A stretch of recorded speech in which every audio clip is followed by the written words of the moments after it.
It's back to 1991 now for the original radio version of the show that was to become TV's The Day Today, as Chris Morris and his motley band of presenters prepare to take news gathering beyond the limits of sanity.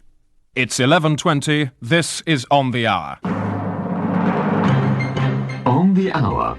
Such is politics. It's a painful business. On the Hour. What you mustn't do in politics is listen to people. It's a painful business. On Radio 4. Such is politics. Well, the Germans have always been unenthusiastic about parallel currencies. On the Hour with Christopher Morris. Good morning. The main stories tonight. The headlines. More oxygen needed, says France. Will all paper be continuous? And Anorak Tuesday under threat, declares Primate. On the Hour. And later, we ask Foreign Secretary Douglas Hurd if that is likely to happen. No, I don't think that is likely to happen. Plus, speaking from the House of Commons ping-pong chamber, Prime Minister John Major expresses outrage at the decision by the Rugby Football Union to abolish prop forwards. That is also Michael's position, it is Douglas's position, it is my position. It is a position held by every member of the Cabinet. But first, the news. Residents of Brixton woke this morning to see the streets literally swarming with hard-faced convicts. But, according to officials, there was no need to worry. It was simply an escape for charity, the brainchild of Home Secretary Kenneth Baker and prison warden David Spreckley. Some of the prisoners had expressed concern over the depletion of the Amazon rainforest, said Mr. Spreckley, and I thought, what better way to help than have a sponsored mass breakout? At 7 o'clock this morning, the doors were opened, the warders turned their backs for 45 minutes, and prisoners paraded out of the gates in colourful fancy dress. They are under strict instructions to return by evening prayers. At home. The Conservative Party Central Office has once again flatly refused to speculate over the precise date of the next general election. However, they did agree to leave a series of cryptic clues at undisclosed locations around the country. The pound. Sterling today, 7, 2, 50 and 5. On the Hour with Christopher Morris and other reporter presenters. It's 27 minutes to. Time to go over to the Green Desk for some environmental news. Green Desk. Environmental news with me, Rosie May. The organisers of the 200-mile Malvern to Mapstead Whale Walk have fallen at the first hurdle. That's because whales can't walk and find almost any form of motion on land beyond their capabilities. Environmental news. If it's green, we'll cover it. Rosie May, getting the measure of matters green, a kind of green gauge, if you like. Later, who pays for our cheese? But first, the unspeakably awful and filthy world of police corruption. A special report now from our reporter, Gavin Strength. In a surprise development, it was announced this morning that the Special Investigations Unit of Greater Doncaster's Police Force was to be disbanded. The region's Chief Constable, Sir Michael Cog Lucifer, explained the move. We investigated the West Dorset Flying Squad and we found out that they were completely innocent. Indeed, those who had given evidence against the Flying Squad, 350 members of the public, we then found were guilty. And what evidence do you have against these 350 people? None of them were churchgoers. We know that. Does that mean that they're guilty, that they don't go to church? No, but we have asked them whether they do go to church, and they have all claimed they do not. And I believe that is more than coincidence. For one man in particular, the news that the unit is to be disbanded could spell the end of a 10-year nightmare.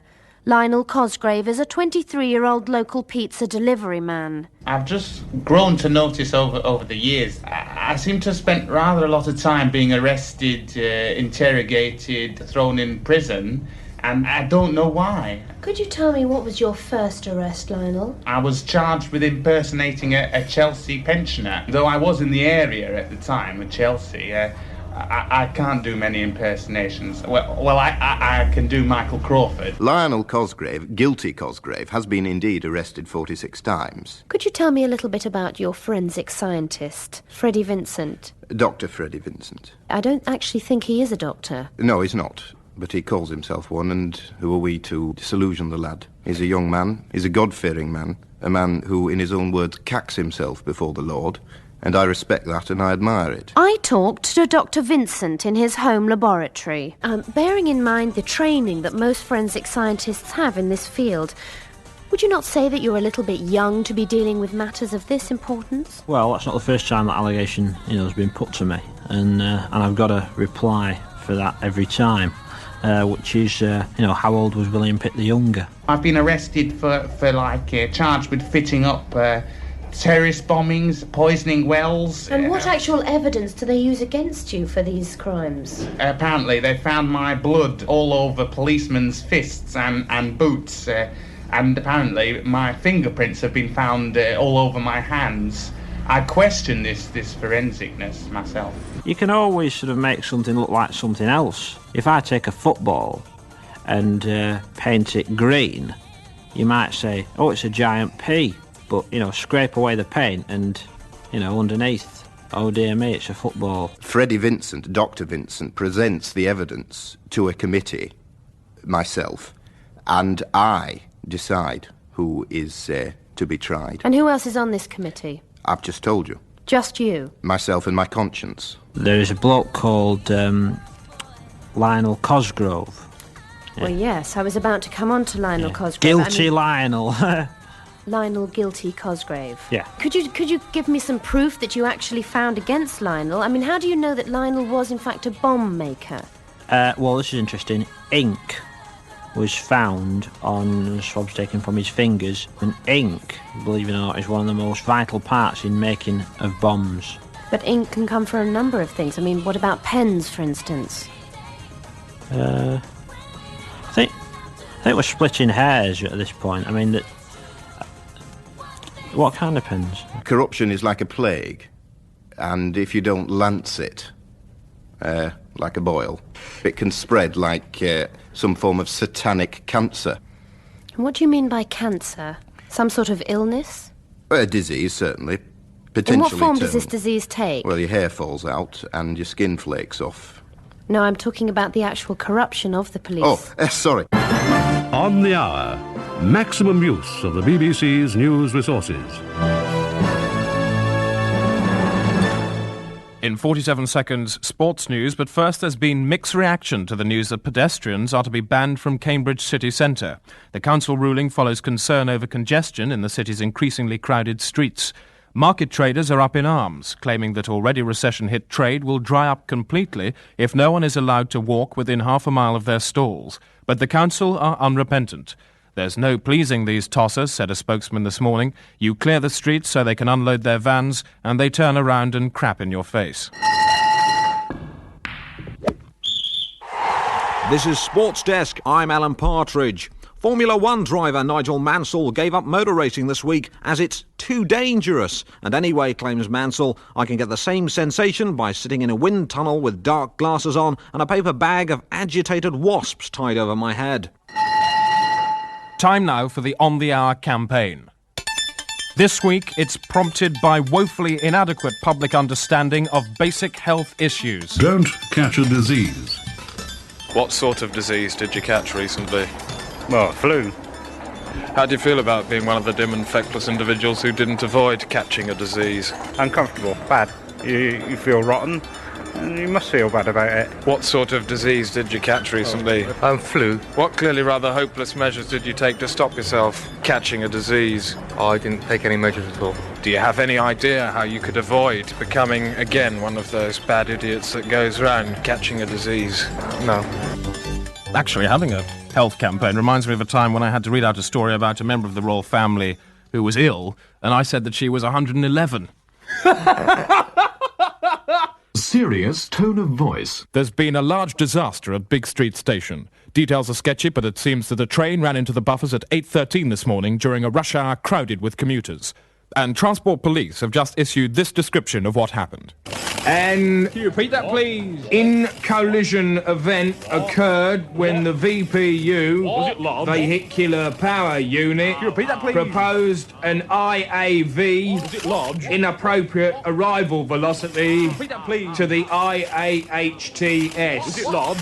impact absorbing hydraulic trumpet system. Was it lodged? Thank you.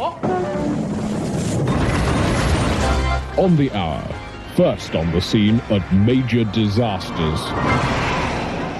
Our disaster correspondent Roger Blatt is on the scene at the moment. Roger, what are you looking at? I'm looking at some large bits of twisted metal which just an hour ago was a train with people on it, none of whom had ordered the morning menu of mayhem they were about to be served. An hors d'oeuvre of loud bangs, a shriek of tortured metal with a side order of shattering panel, and for dessert, great cries of dismay and concern expressed by the victims.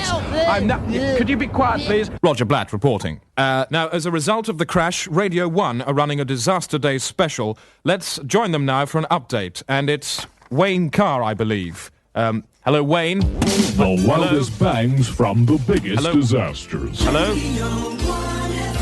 Okay, Wayne Carr, WC on the radio, with a full Rockorama news banana to follow on that train trash trage. Gotta say, sounds like a bit of a nightmare there on Big Street today.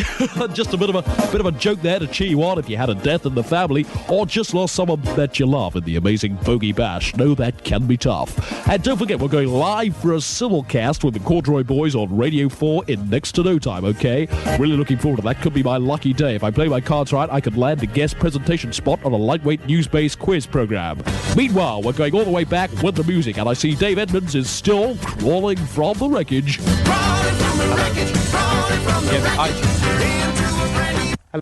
On the hour, disaster news update on the serious crash at Big Street Station.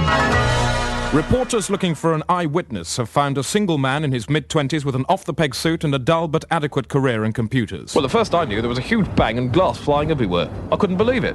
Just like they said it would be in the advert. Look, page 38, Eyewitness Monthly. I've only had this copy a fortnight. Great value, isn't it? Am I on the 9 o'clock? This is telly, isn't it? On the hour, catastrophe special, reactions.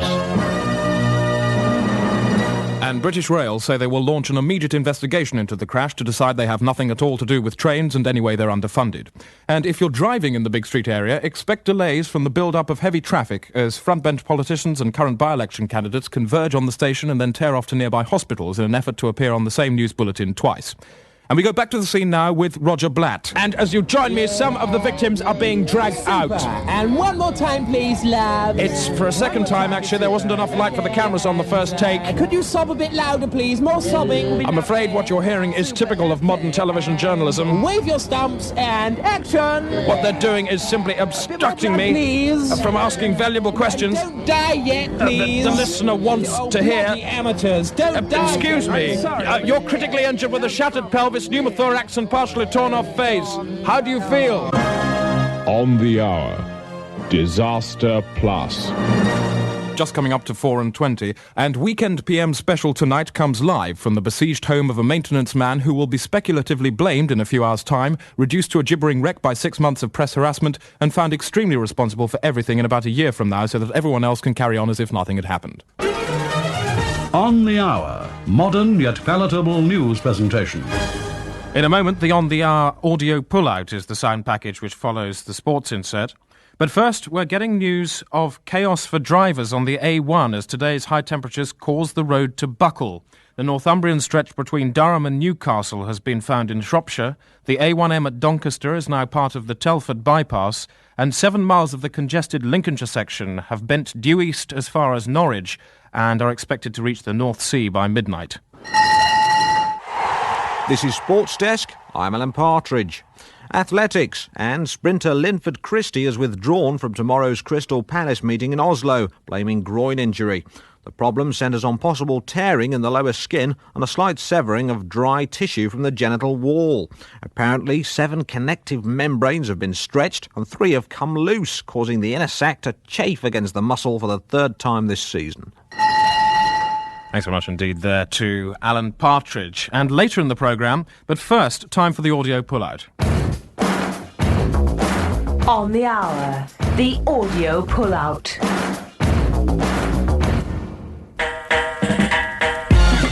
Get Hip and Go, the stylish style guide for stylish young people aged 39 or under. Get Hip and Go. And now the Get Hip and Go quick guide to Dublin. Currently European city of culture and yet a vital and modern home to both antiquities, folklore and, of course, a decent point of mild. Dublin is a city of contrast. Here, the brand new skateboard park nestles neatly beside the old skateboard park. Young Pat Riley is part of the new breed of Dublin. Working as a video director was always the kind of job you could only do in London or LA. That's The Irish punt is worth £100 sterling. There's Terry Wogan, Dr. Anthony Clare. Who else have you worked with? Well, nobody at all yet, to tell the truth. Only 32% of all Dubliners have heard of patio doors, soft contact lenses or the Pet Shop Boys. James Joyce, Yeats. Oh, kiss the Blarney Stone, will you? 99% of young Dubliners own a helicopter. 67% of women own 2 helicopters. Oh, Danny Boy, Sinead O'Connor, and top of the morning. Swimming is illegal. There's Guinness, potato famine, of course, Jackie Charlton. To vote in Ireland, you must own at least 4 dogs. Pomeranians do not count. And of course, Chief Mengistu Buthelezi. Are we on the air, sugar? Sir. Sir. I. Oh. Style. What is? Sir. Sir. I. Oh. Get Hip and Go asks various eminent leaders of fashion and Culture. to tell us what is. Sir. Sir. I. Oh. I think the test as seed of style is that those with style never talk about it much. Style is James Dean, Marilyn Monroe, Sarah Brightman. Well, I suppose style's listening to Smokey Robinson at 2 o'clock in the morning and with a glass of Rolling Rock in one hand and Isabella Gianni on the other. Style is what you want it to be. Style is never what you want it to be. Well, it's a wooden thing that helps you get over a fence. Leaves. Leaves. Leaves. The Leaf Valley, France, where each year the peasants pick the leaves one by one, stalk by stem, as they have for hundreds of years. Leaves. They are leaves. November, the Leaf Valley Leaf-Tide Leaf Festival. The leaf dance is done, and at its climax, 100 of the leaves are cast to the wind. Leaves. They are some leaves. And now you too can share in this ancient beauty with your own stylishly, individually wrapped leaves. Les Leafs Naturels de Leaf. Toss them, throw them, gather them in your own garden or home to the envy and delight of your neighbours. Crumpled, withered English leaves will never seem so attractive again. Les Leafs Naturels de Leaf. Leaves. Some leaves. $12.99 per leaf. Also available in large bags. Now the Get Hip and Go quick guide to Berlin. It's in Germany. On the hour, the audio pullout is now complete. Fridge doesn't fart when you take the meat out. Welcome back. Reports coming up in the next 40 minutes. We find out if Douglas Hurd supports the in which We support in which and how a last-minute rewrite has helped the Archers accommodate the release of hostage John McCarthy. How could you do it to your poor old father? Leave me to do the milking. When I could have been celebrating the release of hostage John McCarthy. Joe, sit down. Come on, you don't look well. But first, the news. A Safeway's bag stuffed with over 200 kilos of pure cocaine was handed into a Humberside police station late last night by beachcomber Alec French. Police said this morning the cocaine had an estimated street value of £33,000 million. I'm staggered, said Mr. French. It's been in the family for years, and no one thought it would fetch sixpence. Gynecology. The sperm count today, low, southerly, increasing 5 to 7, moderate, good. On the hour, health check. How do you feel about the increasing incidence of horizontal disease? Very, very sad indeed. Which angle of disease most worries you? 180, I would think. Which is worse, a horizontal disease or a vertical disease? Horizontal, I should think. Why? Definitely, because with a vertical, which is where you're going to be here, I would find a wall or a thing like that, and I would just stand there and hold it. How do you feel about the recent outbreak of horizontal diseases? Well, I think it's inevitable with the pressures we live under today. Do you feel the information's being suppressed at all? Yes. Who by?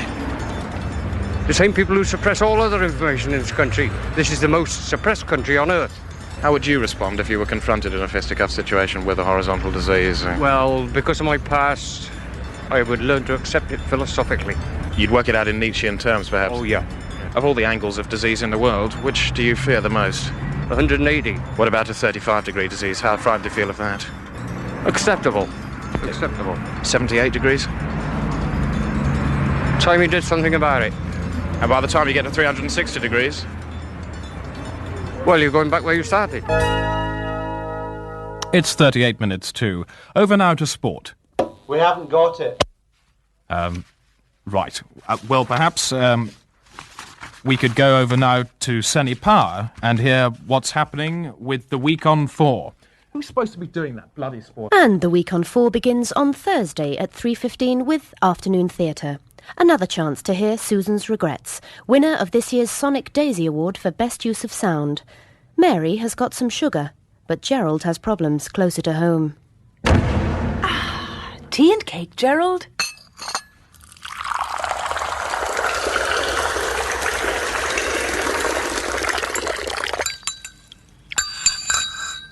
Yes, please, darling.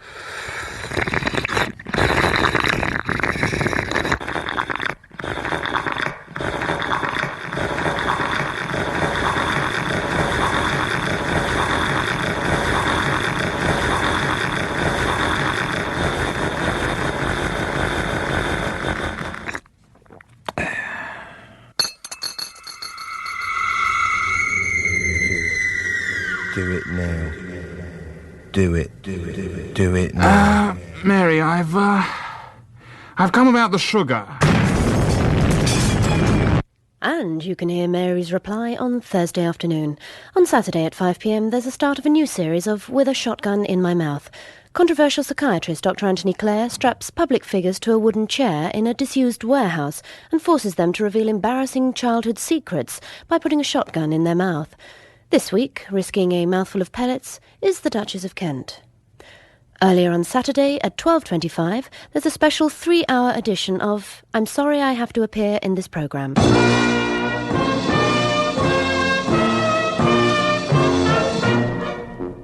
Right, Graham and Barry's team. You have to sing The Girl from Ipanema, but Barry has to sing every third word, and Graham has to sing all the others. But Barry has to sing counterpane for all the words, and Graham, you have to sing bottom instead, okay? Go. Bottom, bottom, counterpane. Bottom, bottom, counterpane. Bottom. More fun at 7:20 this evening when Analysis returns with Mary Goldring. With Gorbachev squaring up to hardliners, what hope for the steel industry? Is the West ready to do a deal with the East? And how will this affect Britain's schools? With the national curriculum in its infancy, who will challenge Bush for the 1992 White House? And will he have the courage to replace Liverpool's roads? Mary Goldring will be in a chair at 7:20 this evening. On Tuesday morning at a different time, we eavesdrop on the real-life world of anglers. This week, Anglers follows Keith Stafford as he stalks the banks of the Wansbeck.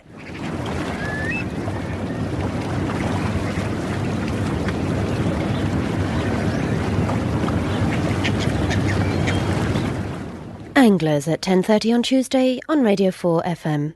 On Longwave at that time, we go over live to the Guildhall, Westminster, for full coverage of the beheading of Rabbi Lionel Blue. On the Hour, the face of reason in August and September. A note from the post office. Birthdays this week. Don't forget the final posting day is Wednesday. And I think now we can go back to the sports news with Alan Partridge. Green Desk. Last year there were 200 million raindrops in the UK. This year there were only 190 million. If you want to know how you can help save our raindrops, then ring 0898 225522 and ask about adoption. Green Desk. Last year there were 500 types of wood in Hampshire. This year there are 600. If you know who's been leaving types of wood in Hampshire, then leave a message on 0898 335533. Closing music. And there's just time to look at tomorrow's headlines. The Times, more oxygen still needed, say the French. There's a picture of Mr. Mitterrand there. The Telegraph opt for Meat Man in Commando-style soap attack. The Mail lead with Dead Rhino blows through Glasgow. The Star stick with slow-motion stuntman in Leg Fury, that's for the second day running. And Alleluia Warden in Songfest barge torment, that's the Express. And that's it. Just remains for me to say, take this... Right. You'll get the hang of it by next week, I'm sure. On the Hour featured Chris Morris with Alan Partridge at the sports desk, and the producer was Armando Iannucci. This is the Comedy Club. The Comedy Club. Here on BBC Radio 4 Extra.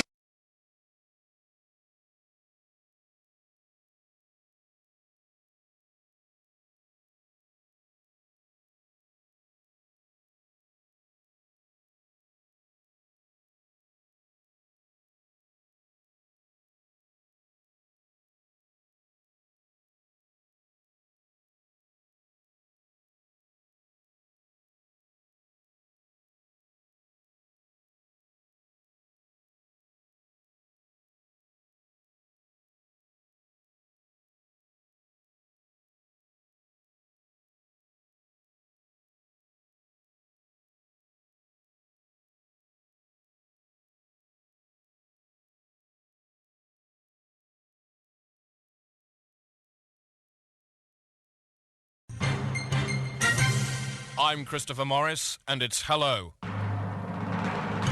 The main stories. It's 0:00 at 5:00. This is On the Hour.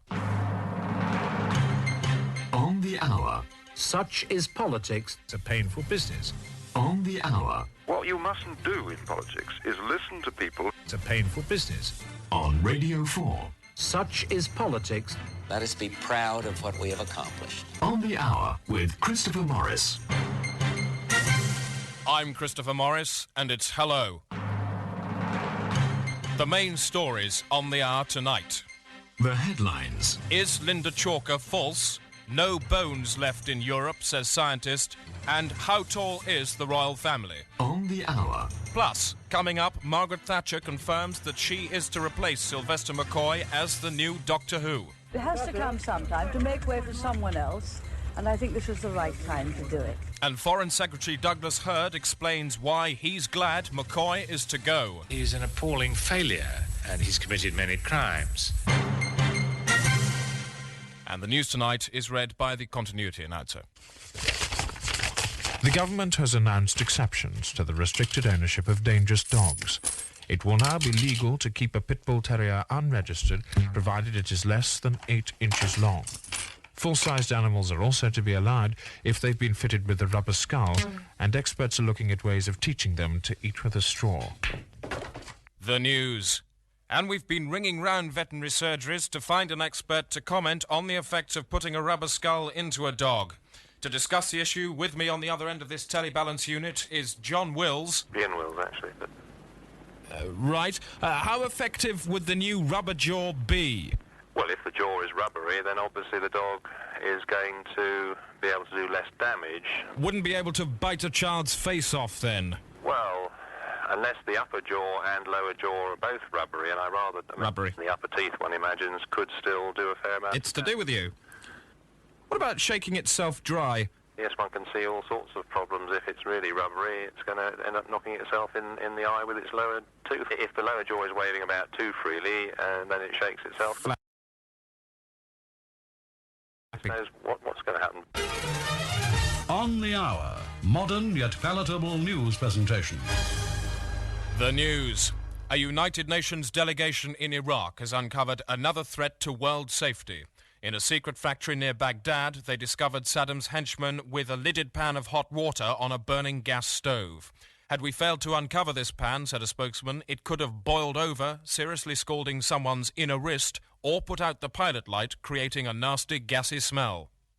And now sport. This is Sports Desk. I'm Alan Partridge. Cricket, and a shock result at Lord's today when Glamorgan defeated Middlesex. I spoke to Graham Gooch in the pavilion. Well, Graham Gooch, all out for 36. That was quick, you must be pleased. No, it's the lowest score on record, actually, Alan. We're very disappointed. I heard talk in the shower room that you had trouble in the groin department. No, my groin is functioning 100%, thank you, Alan. 100%. Golf news now. And the British Open reached its climax this afternoon at Turnberry. I spoke to Seve Ballesteros in the clubhouse. Seve Ballesteros, it's all over, you're back in the bar.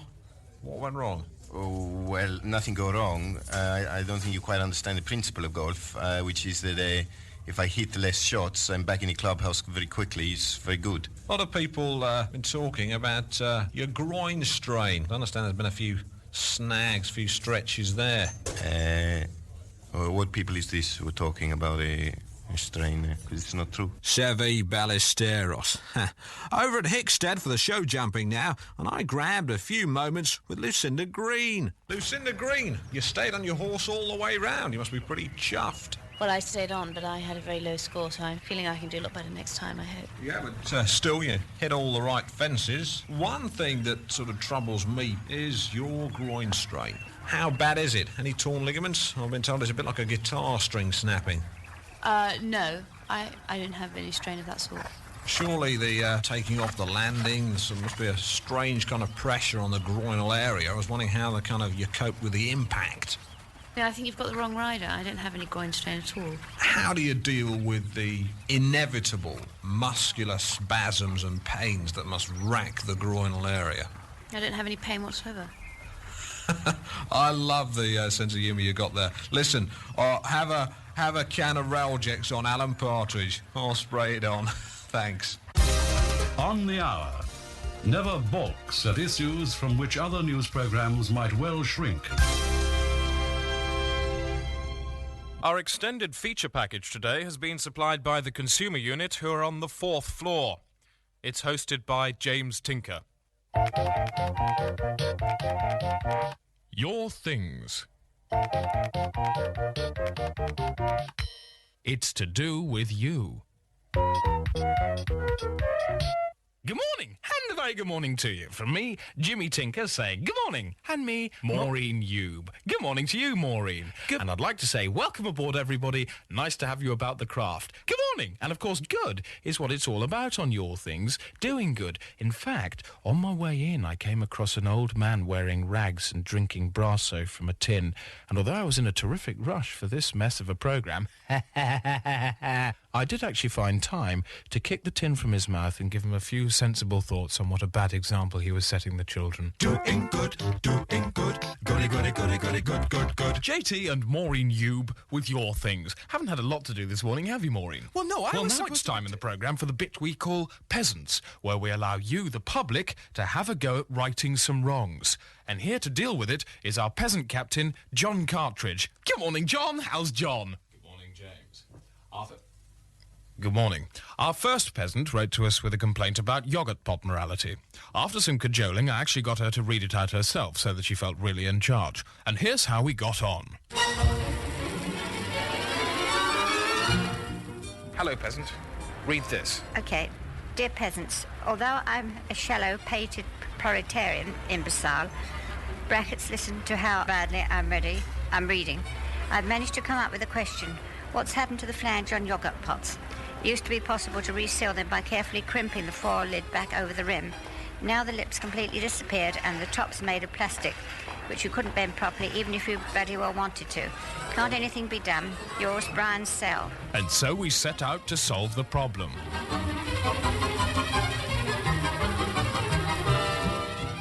And it wasn't too long before we found a yoghurt pot man, a Mr. Dullard, and started asking him questions. Right, Mr. Dullard, what can you tell us about yoghurt pots? Well, they seem to be better than what it was before, to my point, you know. Right, I'll do this bit. You're obviously struggling. What can you tell us about the flanges on yoghurt pots? Well, no, you can do nothing, really, you know. Are you not avoiding the issue? No, it's satisfied with the... Could you put that gun away? Pardon? Stop hitting me with that bit of lead, ow. Oh, no, I don't see nothing. No.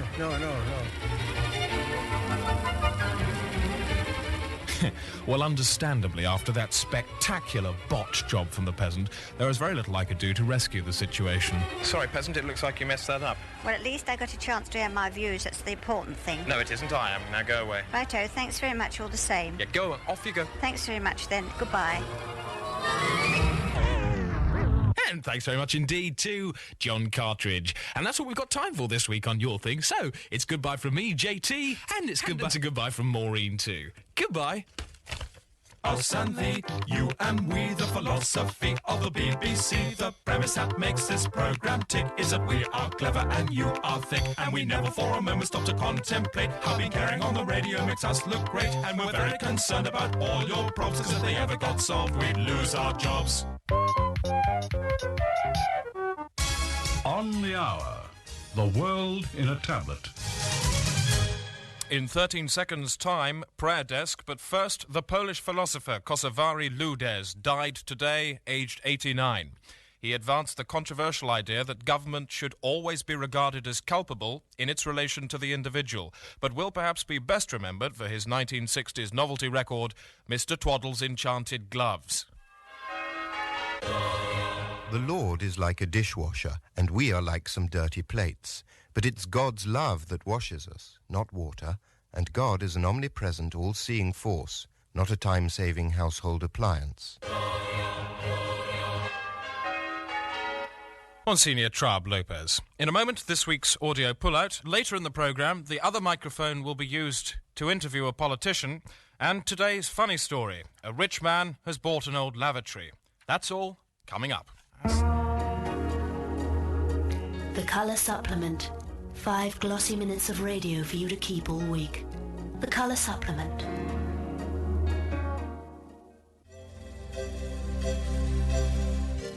A room of my own.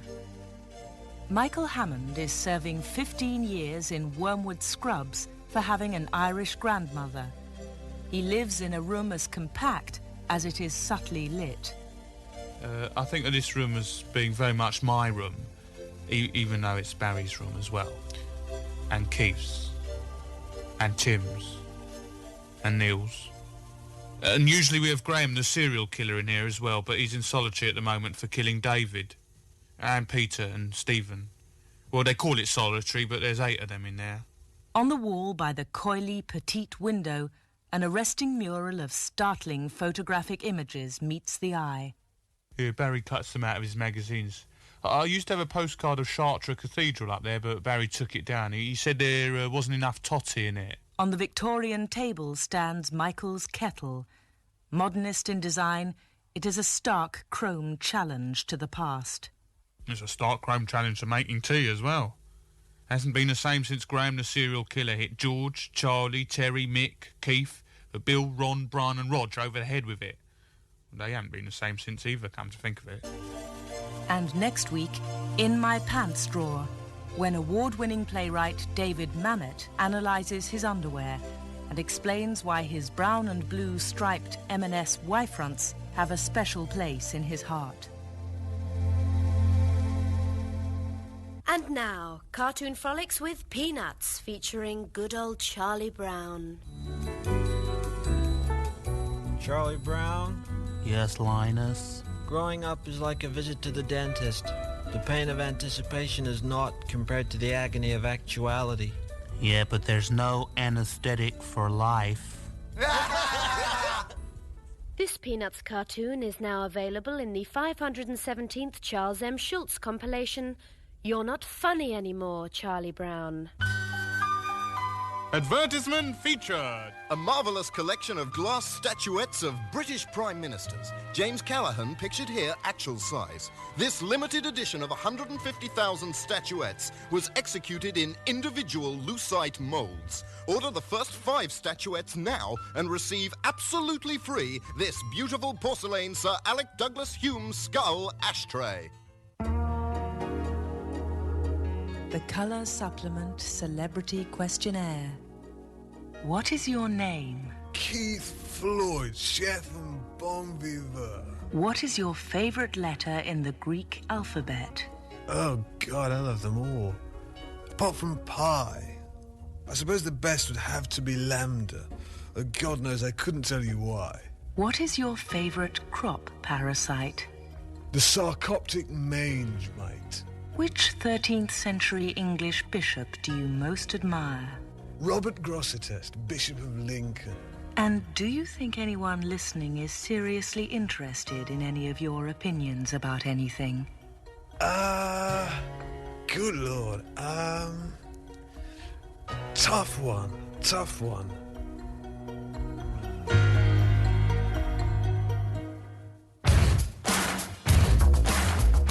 the hour. The audio pullout is now complete. Sorry, I was just having a rather funny conversation with the man at the third machine behind the glass about his front door. Welcome back to On the Hour. Reports coming up over the next 38 minutes. The St Thomas's cutlery dispute goes into its 7th day. Well, it just seems an appalling way to react over Three Forks. And why the piano world has gone ape over Godfrey the chimpanzee.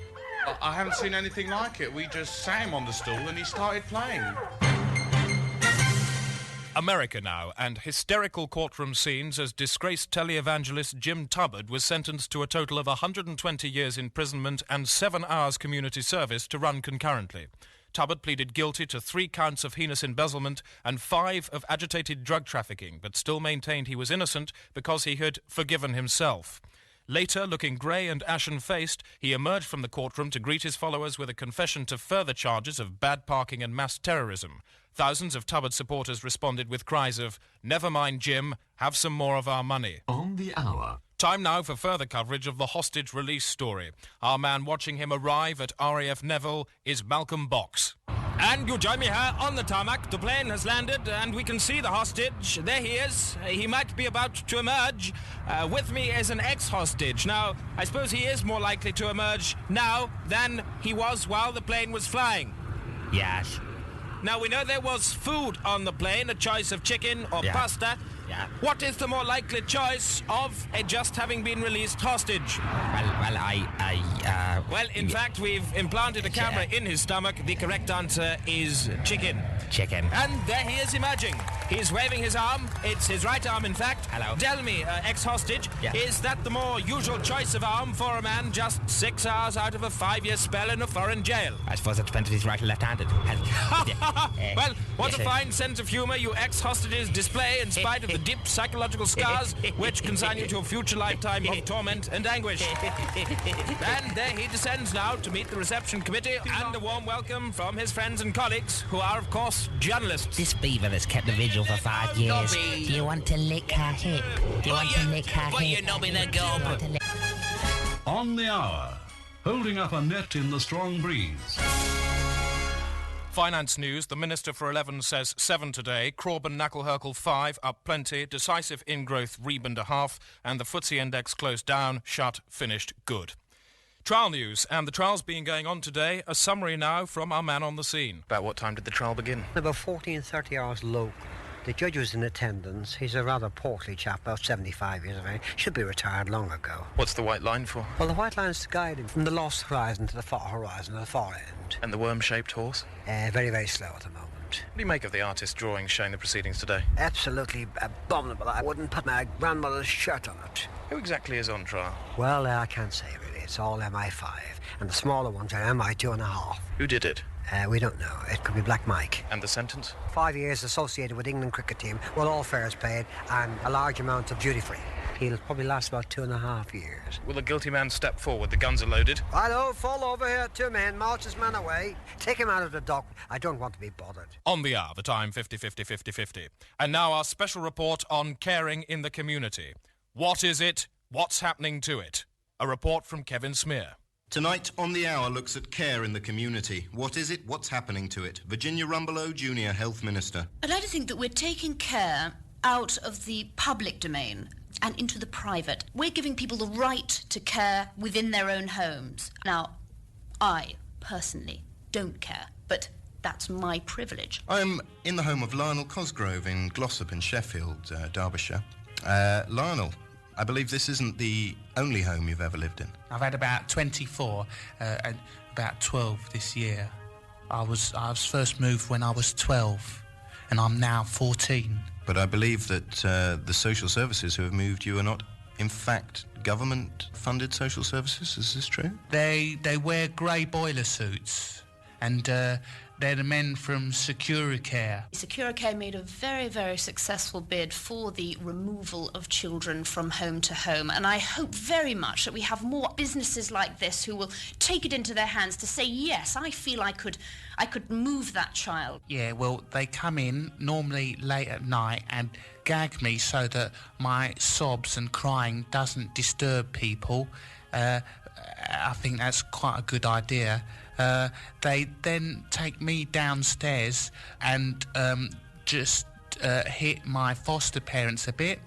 I have to sign a form and give them £20, which is like the commission and their expenses and things. They then put me in the van and take me away. An isolated incident or just the tip of the iceberg? Gordon Parnell is the chief warden of Fallen Leaves Residential Home for the Elderly in Preston. Mr. Parnell, how long have you been the warden here? I've been a warden here approximately 2 years. But I understand this wasn't the actual job you applied to the council for. I applied originally to become a zookeeper. What do you say to these allegations in the local press that you bound and gag your charges with rubber and that you shoot them with a drug gun? Certainly, let me just answer the allegation. All the people thinking, oh dear, Gordon is using some sort of dart injector gun, which is what it is, against, my relatives. What's he doing? And let me assure you. Can you answer me the specific... Let me assure you, the guns are very accurate. Very accurate indeed. So if anyone's worried about the relatives, I just assure them that, all right, we'll let them loose, we'll let them run around, but as soon as they get to the perimeter grounds, there's 2 perimeters, as soon as they get past the first one, I stop them with the gun. And there's no possibility of them getting out without their relatives' permission. That's what I want to make clear. In real terms, there is 33% more caring in 1991 than there was 10 years ago, and that's a vast increase in the amount of care. 33% is an estimated projection of caring. Well, I say realistically we could drop it down to 25% in real terms. I think 20% in real terms would be more accurate. Well, 23% would be better. I'll settle for 21, but no higher. Our company, our market research company, actually scouted a lot of people in a shopping centre in Ealing recently, and we came up with 25%. Now, that's a much higher percentage than we had before. An increase of 20%. Yes, but I have some figures relating to your market research company, which proves that your market research company are wrong 87% of the time. And who are these impartial observers? What percentage do they come up with? They came up with a figure of approximately 6% importance. You can say approximately to me as much as you like, young man. It's not going to mean anything to me. Approximate is not a word in my language. Well, you've just been using it. I love old people. I have fun with old people. I amuse old people. I amuse myself with old people. But Mr. Pennell, you also kill old people. I don't kill them. They're dying anyway. It makes no odds. You think you come here in your glasses and your shirt and think you know it all. You can come in here with as many inspectors as you like, but I tell you something, you won't walk out. Is that a threat, Mr. Pennell? No, you'll slip or something. It's very messy. Can you tell me why it's so messy in your rest home, Mr. Pennell? Because they're sick everywhere! Where does the money go, Mr. Pennell? If they're sick, they should clean it up themselves. Do you not think that your position as a junior health minister must be questionable at this moment? Yes, I do. So can we expect a resignation soon? Yes, you most certainly can. Can we have it now? Would you like it now in writing?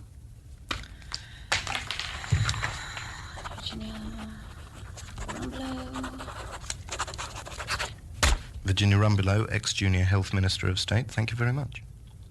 Yes.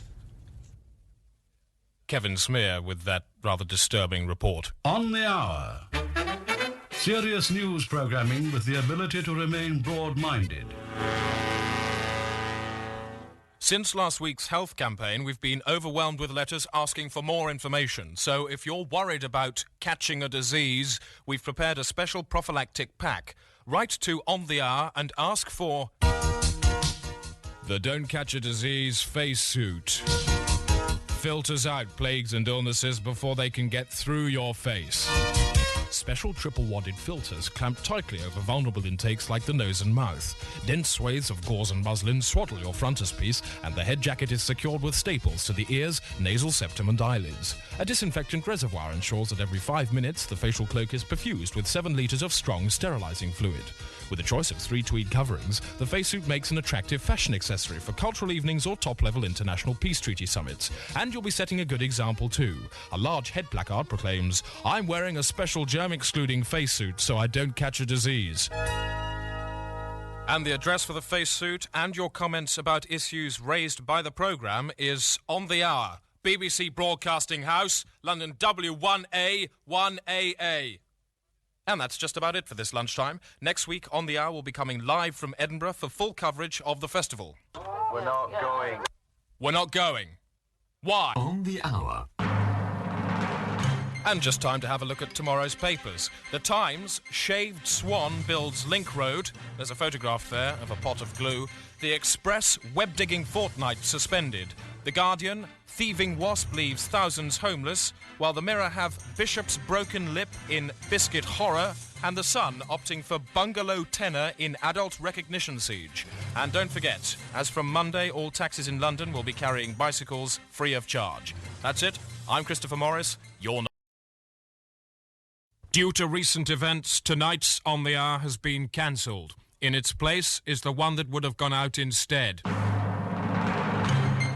On the Hour. Such is politics. It's a painful business.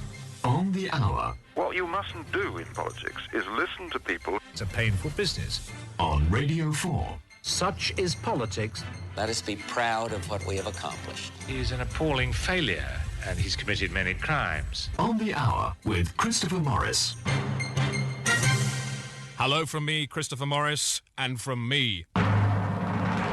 And throughout tonight's programme, we'll keep you abreast of events as they unwrinkle. But first... The headlines. Life pier in wind tunnel disaster, international string lengths agreed, and Sri Lankan diplomat expelled for copying rice. On the Hour. Plus, coming up, Margaret Thatcher explains why she went and shot all the Queen's dogs. They came out in the streets in the hundreds of thousands. They weren't going to let go. They weren't going to let go. And tonight's feedback campaign from you, the public, the law. Right, today we're looking at the death penalty. Death penalty, yes. What do you think should be the penalty for death? I think in some cases you should hang them. So if you die, you should be hanged? Yes. And since we've been on the air, 7 more extraordinary moments have happened. Because of this, On the Hour will tonight be going out continuously. And reaction to those events has been immediate. Finger. Paddy Ashdown, President Bush... Overall. And David Steele. Tentacles. But, said Mr. Major... But. And I'm joined now on the telephone by reporter Jed Boyce, who's standing next to the hole out of which the events are emerging. Hello, Jed. Good afternoon, MFI French Stores Guy speaking. How can I help you? Jed, what's the latest? Sorry? What's the latest in the situation down there? In respect of what? The developing situation as it happens. Oh, well, this promotion at the moment... Yes? He finishes the 28th of this month. And who's going to be in charge when it finishes? Mr. Morgan. Is anyone with you at the moment? We've got a Mr. Humphreys. Would it be worth my while speaking to him? Okay, if you could hold, please. Thank you. Good afternoon, Mr. Humphreys speaking. Good afternoon. Can you tell us any more? Concerning what, sir? Perhaps you could just tell me what you can see. What's in front of me at the moment? Yes. 4 walls, sir. Is there anybody there with a gun? Hello? Oh, go away. On the Hour. The world in a tablet. It's 2 to 1. You're listening to On the Hour. On the Hour. On the Hour. And because of today's events, it's time for environmental news. Green Desk. Green News update from me, Rosie May. Events diary for this week. On Monday, there's a bat workshop and optional roost visit in Marlow. Meet at 7 p.m. by the pond. Those of you in Kilmarnock can enjoy a guided ramble round Boddock's Quarry, including a chance to draw, paint or sculpt your favourite part in the gravel workings. Green Desk. There's a sponsored seal cull and otter smashing expedition in the Isle of Man at the weekend. Bring a big stick and a bag. Green Desk. The town of Whitstable in Kent is to host a Don't Drop Litter Day. People will come from all over the country bringing large amounts of everyday litter, such as sweet wrappers and Coke tins, but not drop them. They'll carry the litter around the town, waving it proudly, and then take it home with them again. Anyone dropping some of their litter will be given a light-hearted comedy forfeit and have their heads shaved and tattooed with the words, "Enemy of Planet Earth." Environmental news. If it's green, we'll cover it. Thank you, Rosie. It's 1991, and due to the increased speed of recent events, the broadcast of 9 Lessons and Carols from King's College, Cambridge on Christmas Eve has been cancelled. And now over to Brian Bancroft in the test drive studio to find out which car he's been test driving this week. I've been driving in my car. Baby, you can drive my car. Cars are cars all over the world. Well, Chris, this week I've been test driving the new Vauxhall Nova. I've been driving in my car. Baby, you can drive my car. Cars are cars all over the world. And we'll be joining Brian next week as we join him again to find out what car he's been test driving on that occasion. On the hour, leaves the apple to ripen on the bough, then harvests it at tremendous speed. Steve Hyness with that report. Meanwhile, the speed of recent events has increased to 130. In our Oslo studio is Foreign Secretary Douglas Hurd. Good morning. Good morning to you. Good morning to you. Good morning to you. Douglas Hurd. And in the last minute, we've just heard that we've received the rest of today's sports news with Alan Partridge. Sports Desk, I'm Alan Partridge. The World Snooker Championships in Reading were thrown into chaos this afternoon when midway through the Steve Davis-Jimmy White quarter-final, a young child stood up in the audience and shouted, "Hold on, all this game is two blokes hitting some balls around a table for a couple of hours. Where's the entertainment value in that?" The rest of the audience realised how foolish they'd been for so many years, and the disillusioned players were unable to continue. Later on, the British Open Golf Championship was thrown into chaos today when, as Nick Faldo prepared to putt on the 17th green, a young child stood forward from the group of spectators and shouted, "What a swizz! This is just a load of old blokes in sweaters knocking a ball about with a stick." Faldo was cited later in the bar, mumbling, "What's the point of it all?" into an empty glass. News now. Today's meeting of the United Nations was cast into turmoil when midway through a heated discussion, a small child shouted from the public gallery, "Hang on a minute, this is just a load of old men shouting at each other with those things in their ears. It's all quite pointless." Delegates were visibly shocked. There was a small outbreak of confusion. Then everybody just resigned and wandered home. Now, for the next 45 seconds, Radio 4 is splitting wavelengths. On long wave, you can hear Prayer Desk, while here on FM, we continue with full coverage of events. Terence Stamp, there's a strange synchronicity. Leap up, lame man. Jesus and his band of musicians are number 1 in the chart of heaven. On Thursday, my wife, Joyce, got her arm caught in a threshing machine, and it was ripped clean off. "Ah, ow," she cried, "my arm." "Oh, you fool," I said. "You think you suffer now without your arm. Then let us consider how much greater was the suffering of our Lord in his anxiety over the moneylenders." To be ramming 7 acres of underfelt into the hole. Terence Stamp. And now the rest of today's news: housing, cricket, education and business. On the hour, campaign. Each week, It's Your Mouth seeks public opinion on our campaign issue. Keep the law. People go on about tightening up the law, don't they? Yes. What are your feelings about that particular idea? Well, I agree thoroughly with it. Yeah. A couple of turns or a bit more, do you say? Well, you say a couple, I say about 6. What effect do you think those 6 turns would have? I would hope that it would bring them back to their senses. Make its presence felt in their brain sack? Yes. So looking at it in terms of this elastic band, which would be the ideal tension? This one, number 1? This one, number 2? Or this one, number 3? 2. Number 2? Yeah. On the Hour. It's a magazine programme with a very broad brief. It's 13 minutes to, and if you've just joined us, the time. On the Hour event special now continues on CFAX page 4. On this frequency, this week's audio pullout is supplied by the staff of Get a Life magazine, your guide to what to do with yourself in your free time. Dominic Fitch, as the event napkin unswivels... Get a Life. Very interesting things to do for people with lots of spare time. Get a Life. Truro's top tourist attraction. 3 miles from Truro on the A3076 Truro New Quay Road. Come and visit Worm World. Yes, a whole world of worms. Fun for all the family. See thousands of different worms from all over the West Country in their natural habitat, the ground. Visit Wild Worm Arena World and the hilarious French Revolution worm diorama. Our tame worms are tossed towards your hands by trained volunteers. Probably the largest collection of worms in the West Country.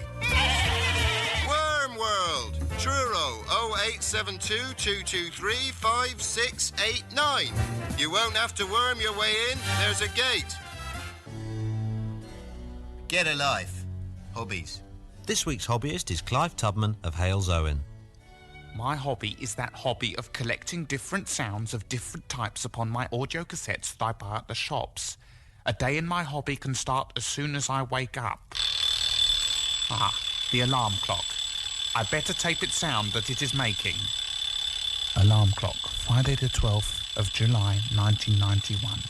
Around midday, I usually go down to the shopping centre where all my fellow sound collectors gather to collect sounds of things. Shopping centre, 1300 hours, 12th of July. Good morning, Clive. Ian Dealey's voice. I've taped some good sounds today, Clive. A prayer moving, a bird, and a stick in the gutter. I made a copy of the stick if you want to trade. No, I've got lots of stick sounds. Would it be possible to hear some of your favourite sounds? Interviewer's voice speaking, 1507. Yes, thank you for asking. They can be heard. They are sounds after all. Yeah. No, I mean, can you play some of them to us now? Oh, all right. Sounds being heard, 1508. This one is the sound of an old woman's face slapping against the windscreen of my speeding car. It was very hard to get. I had to do it 4 or 5 times, and on one of the times, I'd forgotten to switch on my recorder. Do you want to hear it? No. I actually think we'd better be going. Bored? Want weekend fun? Strongly disapprove of traffic congestion? Like hats with yellow and black enamel badges on them? Then the sealed clamp is for you. Every weekend we meet up, don the uniforms of the great traffic wardens of London and reenact classic vehicular confrontations. But I was only away for 2 minutes. You could have blocked the passage of a fire engine and caused hundreds to die in an inferno, you thoughtless fascist. Oh, God, I'm sorry. I didn't realise this was a no parking zone. Oh, well, I didn't realise this Uzi was loaded. Yes, it's a fun weekend of gridlock untangling mayhem. Clamp the Porsche. Put a ticket on that Lamborghini. For more information about the sealed clamp, ring 075 257525. That's the ticket. And now the Get a Life guide to free events around the country. September the 5th, Stylish Names Day, the Lake District. Fed up with your unstylish name like Ian, Alec, Keith, Graham, or Sarah if you're a woman? Well, never mind. Come along to the Lake District, where in the beautiful surroundings you can pretend to have a different and stylish name for a day on your own. You could be Rock, Crispin, Trevor, Spanky McFarland, or Sarah if you're a woman. And it's free. Remember to organise your own food, accommodation and transport, and to be on your own. September the 9th, Shape and Colour Free Home Think Tank Hour. Stay at home on your own for an hour and think about shapes and some colours. And it's free. Remember, black and white are not colours in the true sense. September 12th, Farnham Malting's Texture Afternoon for kids and pensioners.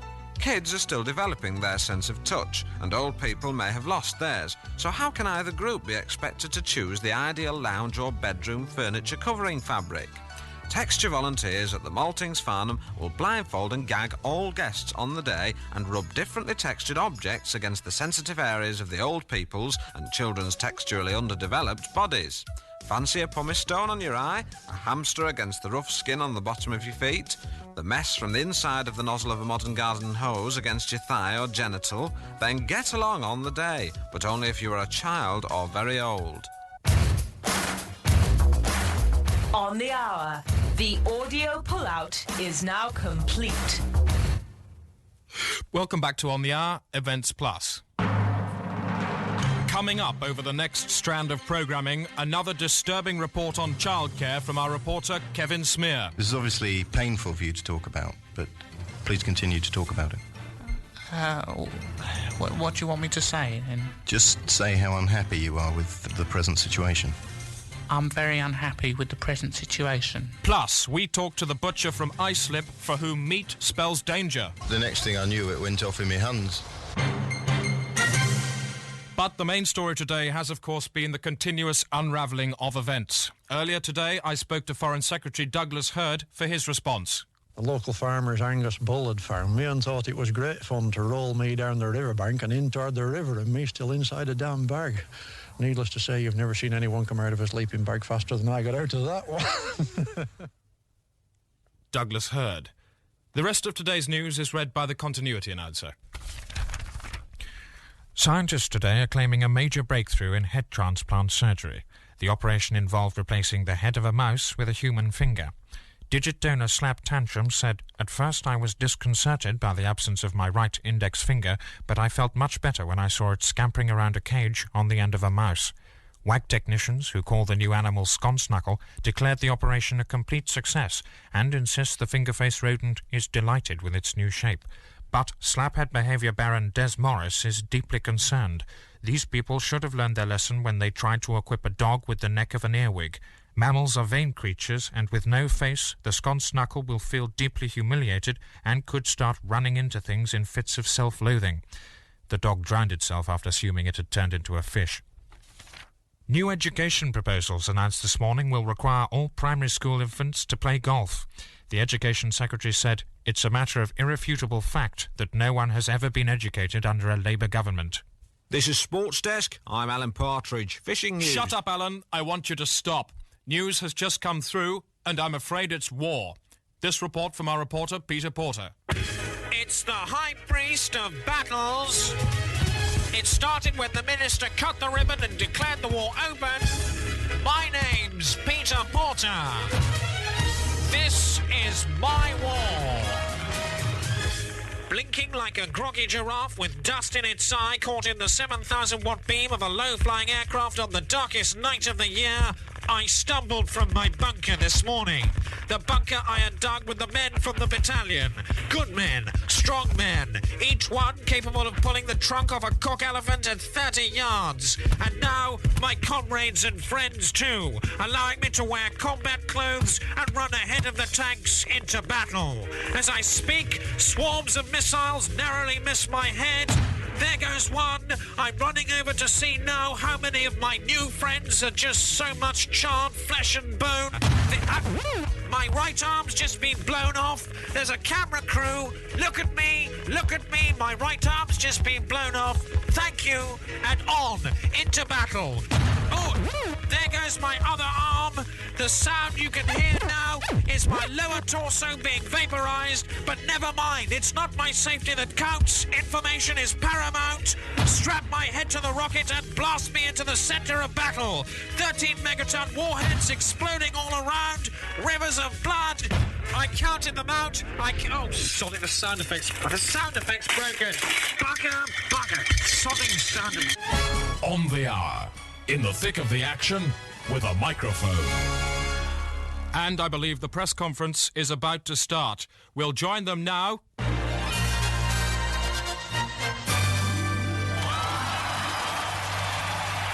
Oh.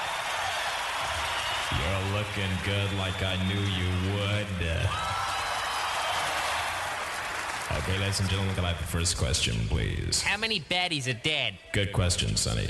My favorite weapon is called Snark. It's an intelligent missile capable of blowing up people in 3 languages. You'll see on this piece of combat film how it steers itself through the air vent into the towel head's mouth, through the lung and into the heart, where it explodes with so little collateral damage he doesn't even realize he's dead. Price $3 billion. Sorry, no more questions. You've been a great audience. Back after this word. On the Hour tells you what happens when people start fighting. And our strategy correspondent is on the line now, Michael Blatt. Michael, who are you standing next to? I'm standing next to... What's your name? Michael. Michael, who's a situation expert. Michael, what's going on in this war as we look at it? Well, what I can see is just people walking around and you have traffic going past. Who do you think's got the upper hand in the war? The traffic, to a certain degree. Strategically, how are these people involved? Oh, well, put it this way. One side of the street, they're okay. But on the other side is a bit congested there. And it's a bit awkward for some people with prams, just as that lady there, to go past other people. How many people will be killed tomorrow in this senseless mess? Well, it'd be hard to say. I mean, as I'm looking now, I can see a lot of people just walking past now and taking a risk. Tomorrow they could be just another victim of the war. Well, that's true, yeah. What can be done to improve matters in general? If there was more thought given to pedestrians... Yes. Then there may be no more war. Well, yeah, probably so, yeah. Well, Michael, thanks very much for taking the time to stand in the middle of this war and talk to us. Yeah, okay, no worries. On the Hour, front row seats in the Stadium of War. Michael Blatt reporting from the war. And Radio 1 disc jockey Wayne Carr is visiting the men and relaying messages home. Hello, Wayne. There's a lot of noise. Can you hear me? Well, I'm not sure about that, John, but I can tell you something. It's pretty noisy out here. Well, I'll stop talking then and let you just get on with it. Look, I think it's probably best if you stop talking and let me get on with it then. Yeah, that's just what I... And now, Radio 1 presents, live from the middle of a war, Wayne Carr. And we're out here today in the middle of the war with the man of the 52nd Combat Corps.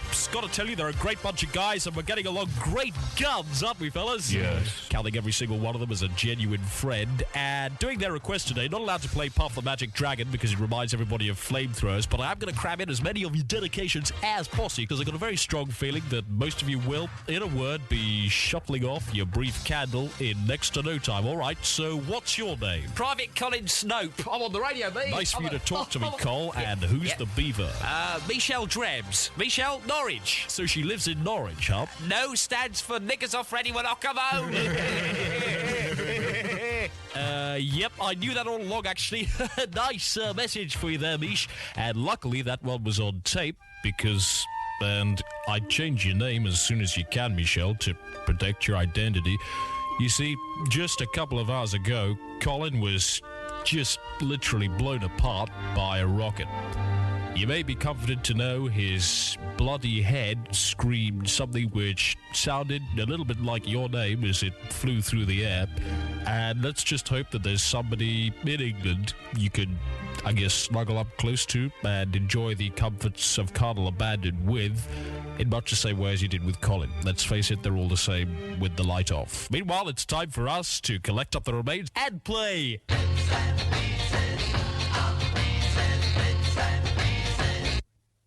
Radio 1. Now, not even our news service can be everywhere at once. That's where interpreters like war composers come in. Men who travel to the lines to experience the harsh realities of war, then communicate those realities in the form of music. This year's official war composer is Michael Philip Neumann, and here's a repetitive from his work entitled War Goes Bang. War goes bang.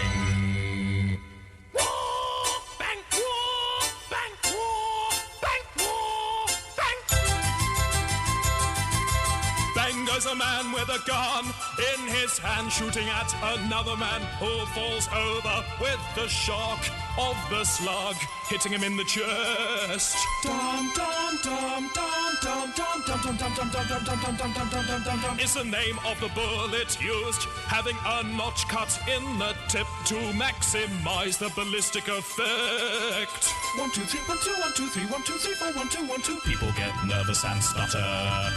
Bomb bomb bomb bomb bomb bomb. Bombs fall onto the ground.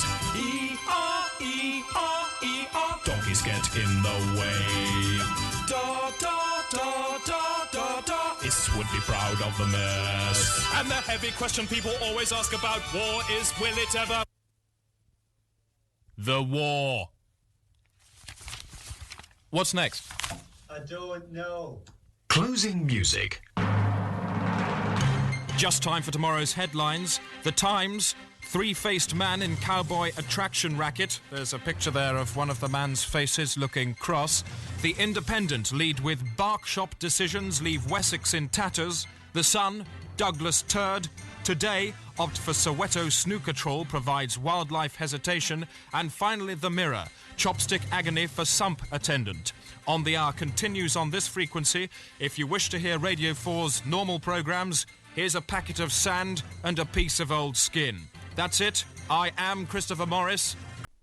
What do you find most useful about the top-rated newsarama that is On the Hour? Breakfast television news. No, On the Hour. Don't really know, to be honest. You've got the answer wrong. What you mean to say is you listen to it all the time. Yeah, I do. Good. And furthermore, if you were captured and held for 5 years in a foreign jail, you would listen to it all the time. Certainly would. Say I would listen to On the Hour all the time. I would listen to it on the hour all the time and look forward to it. Thank you. And as you lay chained to the wall, kicking about in the straw and filth, what would be your one ray of hope? Just to listen to that news. What's its name? On the Hour. On the Hour. On the Hour, yeah. On the Hour. On the Hour. On the Hour. On the Hour is the name of the programme. The name of the programme which you would listen to at all times is On the Hour. Which you'd have nailed to your head. Yeah. The big hands pointing to the 7. This is On the Hour. On the Hour. Such is politics. It's a painful business. On the Hour. What you mustn't do in politics is listen to people. It's a painful business. On Radio 4. Such is politics. The news which the BBC is reporting is very confused, and that's quite right. On the Hour with Christopher Morris. I'm Christopher Morris, for it is I. Tonight's Sizey stories. The headlines. 19 in fog-bound bakery collision. Dinosaurs died out on a Tuesday, claim experts. And where now for 107 of Ridley's children? On the Hour. Plus, coming up, Bush in televised appeal for updated Pentagon office equipment. Send more money. Send more dough. Let's get the facts. And the Queen Mother speaks openly for the first time of her relationship with John Major. He's good round the place. I find him a breath of fresh air. He's good to work with. He's very enthusiastic. And, I'm delighted for the boy. He's come from nowhere. He's made good, and I wish him all the very best at Chelsea. And the news tonight is read by the continuity announcer. Over 700 people have been killed this weekend in a dramatic reconstruction of the Anglo-Saxon battle at Remp in Essex. The event was organised by the Soiled Nut Society, who like to reconstruct battles between defending King Stitt of Cernugalegging and the invading Viking Whalecock, who sacked the town in 991 BC. Things just got out of hand, said the chairman. 1 minute everyone was having fun in their costumes. The next there was blood and entrails flying through the air and landing on my face. More deaths are expected tonight. Survey news, and cream is good for you if you're left-handed, according to a survey in this week's Which Survey magazine. The report says that apparently cream is good for you if you're left-handed. The news. Time now for Sports Desk with Alan Partridge, and you're a bit of a cream man, I understand, Alan. I certainly wouldn't say no, a bit of the old cream, certainly, and I know a lot of people say, hold on with the cream there, not so good for the old ticker, but I certainly say give us another spoon of cream. Yeah. Do you drink it out of a cup? Out of a cup? I don't know. Certainly if there's a bit of a trifle at the bottom, I'd probably say put some cream on that, please. Or probably. And probably have a few more if I was really hungry. This is Sports Desk. I'm Alan Partridge. And transfer news. Arsenal have bought a special Letraset action transfer pack, which includes an alien landscape and a set of 15 transfer figures of spacemen and monsters. It's great, says manager George Graham. It gives us the chance to create our own alien world with men and monsters depicted in battle or at rest as we imagine it. Title contenders Liverpool manager Graham Souness says he's not worried by this development, arguing that his multi-million-pound signings of Dean Saunders, Mark Wright and the real Ghostbusters fridge magnet should put them in contention at the end of the season. On the Hour, Rich Pickings at the Media Events Interface. It's 3:30. On the Hour. Time now. On the Hour. For On the Hour. Desk. Green Desk. Events Diary. A large jug of organic water is on display in Frettenham by the town clock. Visitors are requested to enter by the side. Green Desk. The Oxford University Animal Research Department finally admitted to satisfied anti-vivisectionists that there was no need for their cruel experiments on animals. But the protesters' faces fell at the news that the university intended to continue with the experiments just for a laugh. Environmental news. If it's green, we'll cover it. Rosie May with Green Desk, and remember, at this time of year, not everything is green. At home. The M25 is missing today. The controversial road system, famed for its long delays and traffic congestion, vanished earlier this morning. Police say this is just the latest in a spate of serious road thefts and have issued a description of a man seen by local residents yesterday scraping the surface of the road with a spoon. With me to discuss the issue is Transport Police Officer Mark Plimmer. Good evening. Good evening. Mark Plimmer. The time is 28 to 2:30. Now this week's special report, which squints at how the recession has hit the centuries-old family matchmaking firm of Barton's Matches. Susan Chaffinch went up to Brainsbury to visit the Barton's factory and watch it sack all its employees. There she met the owner, Sir Gerald Barton, but her report opens with the voice on tape of her asking to Gavin Trawl, the company's London marketing consultant, what he was doing for the company, Barton's Matches, to her question. Who in sodomy wrote that? What are you actually doing for Barton's Matches? Don't know where to start. Lots. What I did was I got rid of the gruffers. Now, I know you're going to say, what are gruffers, Gav? Well, they're the men who attach the sandpaper to the boxes, and I thought, why? What are they doing, And I, quite brutally, but, you've got to be brutal to be brutal, really. And I got rid of them all, sacked them, in fact, fired them, said ciao, and hired a Belgian firm of hairdressers. Why? People say, Gavin, why? And I say, simple. They're not experienced, but they are a lot cheaper. For Sir Gerald, the Bartons' collapse is overshadowed by more personal tragedy. There was an accident, Sir Gerald, last year involving a small boy at Matchland. Matchland is a theme park, and the idea was to reproduce exact replicas of every capital city of Europe in matches. Not actual size, obviously. And this young lad was in Rome. He got a bit excited. He was a Catholic family. They got a bit excited at the Vatican. His mum had some cooking oil in a shopping bag. And one thing led to another. The oil spilt over the Vatican. And we have a mock pope who waves a sort of matchstick about. It's rather moving. They got a bit excited and the dad lit a fag and there was a kerfuffle. And the whole of Rome, and Venice as well, in fact, went up, and half of Amsterdam.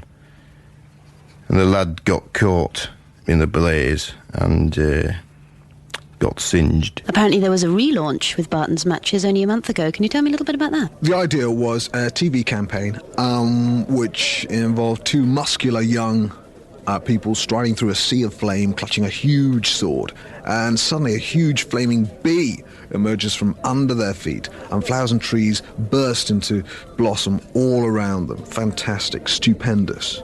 Did it up the sales figures at all? Well, if you want a straight answer, then I'm not your man. Why do you think, Gavin, that sales did plummet after this relaunch campaign? Well, in the commercial, we kind of were subliminally saying, buy this product, but didn't say it in a straightforward, buy this product kind of Anglo-Saxon English kind of scenario. We forgot to mention the matches. we've got to mention the matches. How has all this affected your lifestyle, Sir Gerald? We lived in a very, very nice house, very big house, lots of grounds, and fortunately in the grounds we took the provision of building a sort of a lodge where we kept tools. It's a sort of wooden lodge, a lodge-like shed, and we've been camping there recently. It's quite comfortable there. Do you have electricity and running water? We have running water from it. We run. There's a bucket and there's a pond. But what does the Barton's collapse mean for Sir Gerald's employees? I talked to Lionel Cosgrave, a 52-year-old unskilled blue-collar worker. Well, technically speaking, my title is the urine man. Basically, I come into the factory at 6 a.m, and I come and lie consecutively in the urinals, starting with the small boys' urinal and then gradating to the other 3 urinals. And then if there is any urine on the floor or in the cubicles or on the cubicle seats, I can lie on them. Every day is different. I want you to understand that. Sir Gerald, Lionel Cosgrove has been an employee of yours for over 40 years. Are you actually aware of his job? Oh, aye, Lionel. He's urine man. He's the best. He's top-notch. Why, do you have a problem with that, do you? Something you don't like with your southern ways? Well, a man who lies in urine all day for a job, I don't really call that a job. Well, nobody asked you. I'd like to stress that we urine men are very proud. You know that you've done your job well if you're not noticed as a urine man. I'm sure there are other jobs like that, like street cleaners or theatrical designers. Great bloke, kind of bloke that, companies are built on. I remember going down into the toilet and having a bit of a good old laugh with him and then saying, "Pooh, I've got to get out of here." But I haven't left him out. No, he certainly is, he's paramount in my mind, and believe me, he won't have a job on Monday. Susan Chaffinch there with those 4 minutes. On the hour, never balks at issues from which other news programmes might well shrink. News now.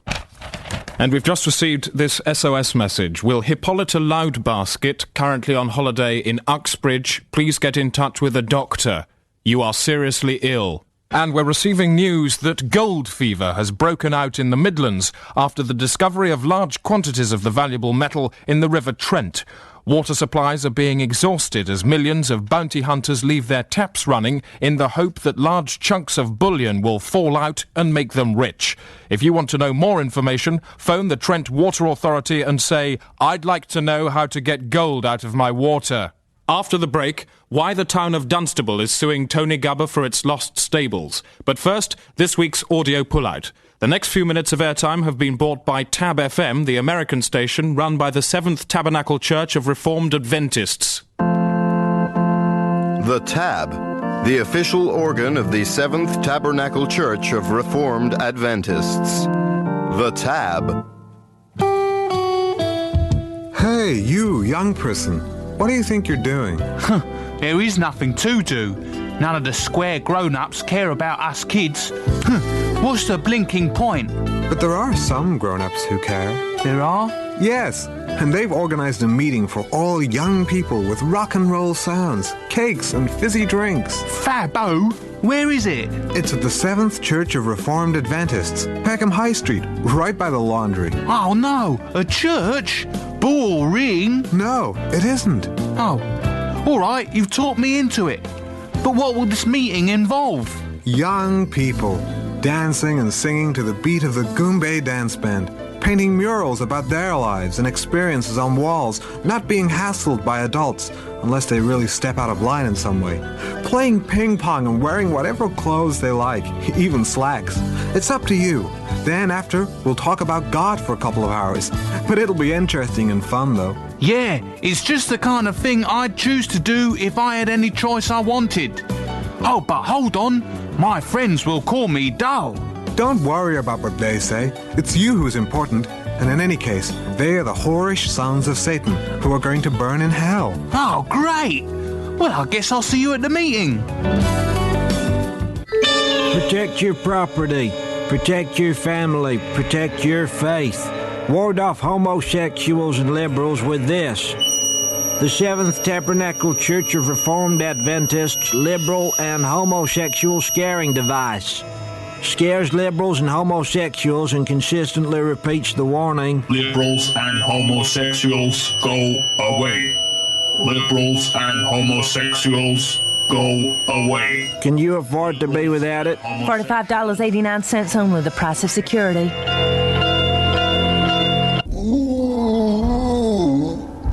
The beginnings of the planet Earth as the heathen unbelievers would have us think it was. Giant fire-breathing lizards, flying shark-toothed air snakes, and an eel with the head of an otter. It certainly seems foolish to us who know the truth about how God created the whole of everything in 6 days. And how did these unenlightened dunces convince themselves of their so-called theory? Well, they found dinosaur bones in the ground and frozen mammoths in the ice. And I mean, there's reams of scientific and geological evidence to prove that the world is in fact millions of years old. It could almost be a sketch by Kenny Everett. Can't they just understand that it was God who put this supposed evidence there as a sort of joke? And to test us, of course. To make sure we really believe properly through faith and mysterious things, not because of seductive evidence and the harlot proof. Because if you are a god, that's the sort of thing you like to do. Because you can. Hey, buddy, got a light? Yes, my friend. This lighter is the light of faith. See how it shines. Wowie zowie! The Light of Life lighter, only $21.25. Not to be used for lighting cigarettes, the amusement of devils. Power of the spirit, transparent cling film. You can't see it, but it's there. $13.28.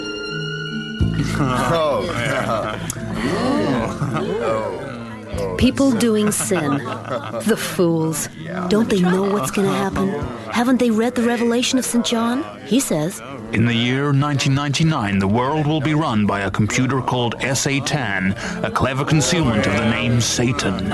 And then a huge spaceship piloted by angels will descend from the skies, and all the good people will be sucked into it. And the bad people will be attacked by radioactive weevil insects and invisible vampires, and be spun into a giant web and have their blood sucked out slowly by otters. And I'd like to see them sin after that. yes, it's all there in St. John. The only way to save your soul is to join our church and book your place on board the Saucer by ringing 0893-77-666. Reservations $300,000 or $500,000 for first class. On the hour, the audio pullout is now complete. Welcome back to On the Hour. Stories coming up after the semicolon. Outcry over domestic squalor in Corbridge. How do they expect us to sleep with all these beds in the way? Plus, 3 days on and the clean-up continues in Chester Zoo's Antelope House. I am still shocked. I mean, the blades must have come right through here. The ones that died were the lucky ones. I mean, look at him. But first, the news. All milk should be sterilised. That's the verdict of a Commons Select Committee report published tomorrow. Unsterilised milk is dangerous to the health and causes diseases. When informed that it is already common practice to sterilise milk, the chairman of the committee replied, "Oh well, that's no fun then." Finance news. 5555515 up down. This is Sports Desk. I'm Alan Partridge. Hunting. Buckinghamshire's radical new vegetarian hunt has run into teething troubles. Their pack of rabbits has responded well to training, but the local children, paid to drag vegetables at speed through the fields and woodland, became tired very quickly, meaning the hunt ended early with the successful but unsatisfying capture of a turnip, 3 carrots and some leaves. Some veggie burgers left in a local garden were liberated by carnivore hunt saboteurs, who left confusing trails of salad dressing along busy roads and railway lines. Racing tips today. At the 3:30 at Tavistock, we go for number 5, Santa's Boyfriend. And the 4:30, the Barbara Bush Handicap, we put our money on horse number 2, Dr. Jeremy Simpson. The going at Tavistock today was good to flimsy. Alan Partridge with today's sport. And I understand over the weekend, Alan, your wife died. Certainly, straight like a bolt out of the blue, as they say. Was just working on the extension and got a phone call, and that was it. You know, she was gone. Certainly. There's an inevitable psychological backlash which could last up to 10 years. Yes. Well, certainly I'm hoping it's going to be a bit shorter than that. I've seen a guy for counselling and trying to sort of keep things in perspective, certainly keep things together. It's the important thing. Still, nice to have a bit of time to yourself. Yeah. Green Desk. Green News Update from me, Rosie May. Old women's pants. Burning old women's pants is a fantastic and viable alternative to oil-based and nuclear fuels, claims Mr. Philip Griffiths of Solihull, who has designed and built a 12-seater minibus that runs entirely on old women's pants. Rosie May. And I bet you one day she will. On the Hour Campaign. Last week, our law campaign exposed festering sores in the flank of public understanding. This week, It's Your Mouth gives you the chance to solve the problem. Follow the letter of the law. Is the letter of the law followed closely enough? No. How closely should we follow it? Well, we ought to be right up on top of it, within about an inch of it, murder. Within about an inch? Yeah. At what sort of speed should we follow it? 50 mile an hour. What in your book is the letter of the law? M. Is it big enough at the moment for people to see, this M? No. How big should it be? Oh, about 6'6". On the Hour, the face of reason in August and September. Now, if you live in a region, you'll probably be aware of the value of regional broadcasting. Jimmy Tinker of our Let's Look Local unit has this special report. It's your region, it's your region, it's your region. Hello and welcome to It's Your Region with me, Jimmy Tinker. Welcome, hello. And this week we're at Target, near Clister, the county town of Loaf. And as I've discovered to my cost today already, that's with a PH, not an F. It's your region, you know where it is and how to spell its name. Loaf shares its borders with Larkshire, Boset and Wilk. It's a region with a character all of its own. It's a region with a character all of its own. As our reporter, Michael Brass has been finding out. Hello. Hello, sir. My, you have got a funny local accent. You don't work with your hands for a living by any chance, do you? No, sir. I can tell, actually, because even though you sound like a straw-sucking eagle, you do know who to call sir. Oh, yes, that's right. How do you say, yes, that's right? Yes, that's right. In fact, you say, oh, yes, that's right, after everything everybody says, don't you? Oh, yes, that's right. Can you talk us through your choice of clothes when you get up in the morning? Just get dressed. Just get dressed like that? Oh, yes, that's right. Well, you do seem jolly unsophisticated. What about music? How do you listen to music? Just listen to it, relax with it on, sit back and hum them or whistle. Do you mean you don't actually sit there and write it all down? Oh, no. What a good old-fashioned surf you are. Thanks very much for taking the time to show us how backward everybody is around here. It really has been awfully funny. Thank you very much indeed. Looking round your region, we're your region legion. The local television programme for Target is Bang on Target, hosted by Michael Bang. The rain in Spain stays mainly on the floor. Sorry, Michael, you'll have to change the tie. It doesn't quite clash with the jacket. These are the final preparations, seconds before tonight's show goes on air. Elocution lessons have all but eradicated my local accent. Makeup, could you adjust his face? I think we've got a bit of slip on the forehead. I'll be on the 9 o'clock news before you can say Jack Robbins on. Remember, Michael, pause in all the wrong places, use confusing inflections, emphasise inappropriate words, and spend the first 10 seconds looking at the wrong camera. It's 6:30 in the region. Time for Bang on Target with Michael Bang. Good evening. But first, the news. Hopping lessons for Timmy the amputee badger, a leaf is found lying near a pavement in Sproul, and how far are we from Kent today? But first, our main story. A cardboard box is still blowing around the town centre tonight. Earlier today, the box, a brown cuboid robustly constructed from a corrugated wood pulp composite, was seen near A Road with a white line down the middle and cars running in both directions. Police have issued a description of a man. And don't forget, later in the programme, weather predictions with Michael Tobb Robin his climatic worm, and news of today's nuclear accident, in which a 17,000 megaton warhead blew up France. We'll be discussing its effect on plans for a new cycle path in Target City Centre. It's your region, it's your region, it's your region.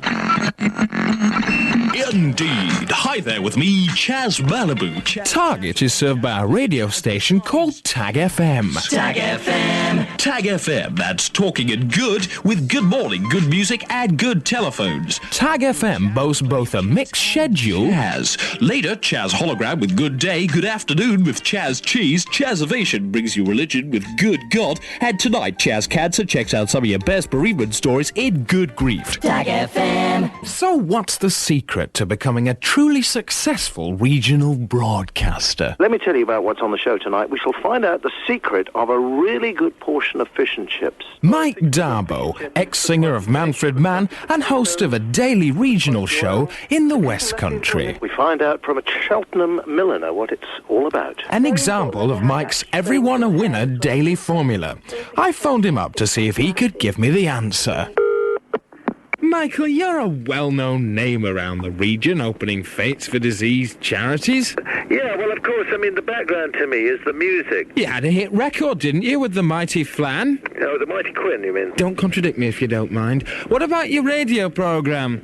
Basically, we have a really tasty little radio rendezvous. Like it. And it makes my day because I know that I help to make their day. So it's sort of a mutual thing. Masturbation.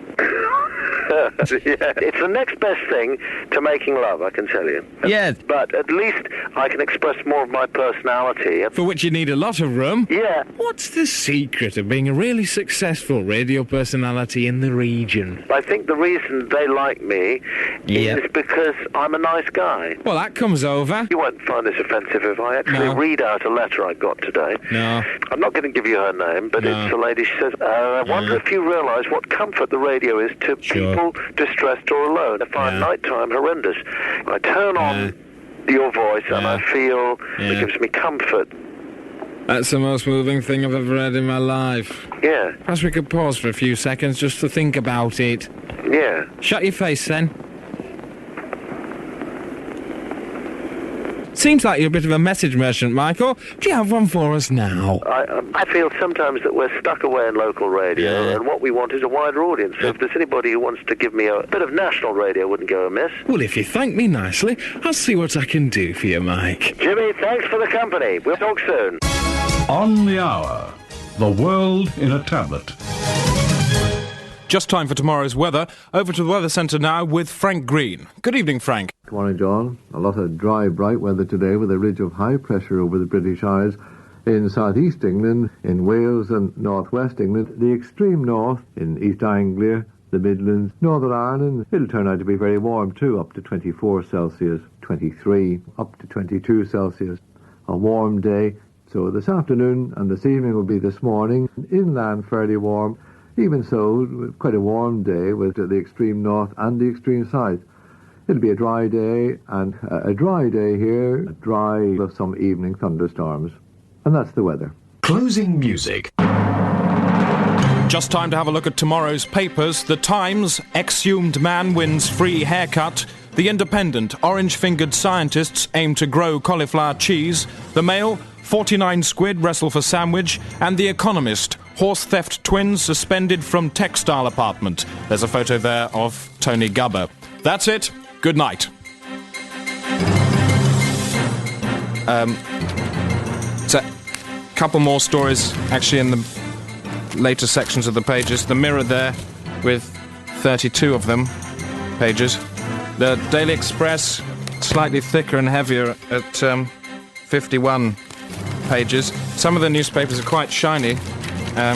If you can see that I wonder if any of them have a scratch and sniff.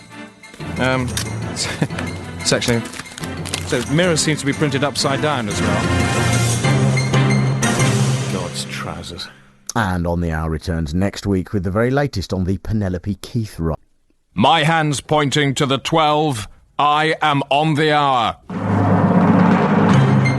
On the Hour. Such is politics. It's a painful business.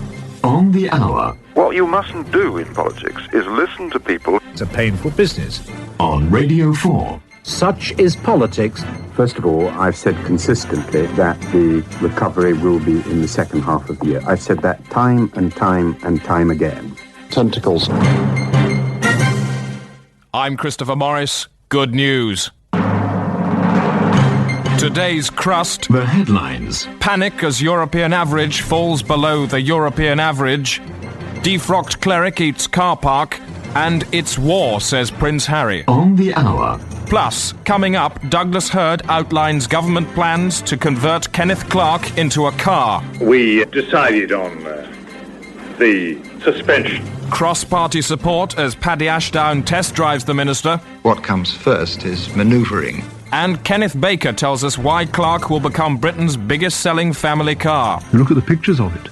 There are many estates that have greater problems than this. But first, the news. The wave of inner-city disturbances continued unabated last night. Gangs of youths left a trail of destruction by breaking into the inner cities and driving them around at great speeds. Police chased the Moss Side district of Manchester for over 2 hours down the M6, but lost it in the fog. And in the Midlands, riot squads had to confiscate Droitwich from a gang of thugs who were trying to drive it over a cliff. And Kidderminster has been found abandoned in a hedge. Home Secretary Kenneth Baker said, "The day of the Yahoo is upon us." On the hour, holding up a net in the strong breeze. Time for sport now with Alan Partridge. And talking of strong breezes, Alan, you're a pretty strong man. Well, certainly, like to think I can do a bit of the old weights, get the old pecs and the lats in shape. Certainly think if, there was a bit of a caboodle, bit of a kerfuffle, I could certainly hold my own in a Big bar. and strong. Strongish, yeah. Handy with a mallet. I certainly think I can use weaponry. This is Sports Desk. I'm Alan Partridge. Fishing news. The British angling competition. Latest score, anglers 532, fish nil. Shock news today from swimming star Duncan Goodhue, whose hair has grown back overnight, destroying the cheery, bald swimming star image that has made him the toast of the twin worlds of sport and no hair. Goodhue feels he's at crisis point in his career due to the inevitable revenue loss from his moonlighting as a cheery, bald swimming star quiz and chat show celebrity. Green Desk. Green News Update from me, Rosie May.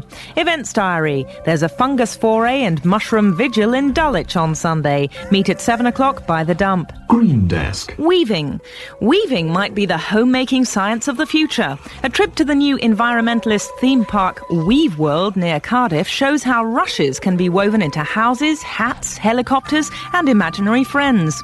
Ella Campion, self-styled queen of Weave World itself, is an unashamed champion of what she calls the woven life.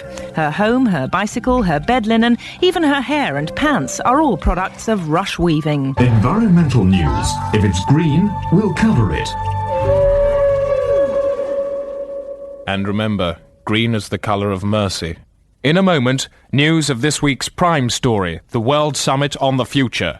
But first, as you probably heard, our reporter Kevin Smear has won this year's Golden Fist Award for Irresistible Journalism. His winning piece was the controversial documentary Kenneth Baker's World of Shame, in which, after 6-month search, Smear eventually found the Home Secretary slumped in the corner of an amusement arcade in Hunstanton, talking candidly about his secret life. There are problems, of course, with certain young boys. And during the summer, I've been having a series of private meetings with police officers and indeed church leaders. The Archbishop of Canterbury came to one. The Chief Rabbi came to another. And you can hear the full story at 12:10 on Sunday in a programme which replaces the scheduled edition of Desert Island Discs. On the Hour with Christopher Morris and other reporter presenters. The World Summit on the Future starts today in Boslin, principal city of Limpany. Joining me now down the line to describe the opening is our reporter, Christopher Morris. The sound of a man sweeping up some change. And sweeping changes were top of the agenda when the delegates met today. The only delay to a prompt start was a technical hitch in the installation of the American president's golf course.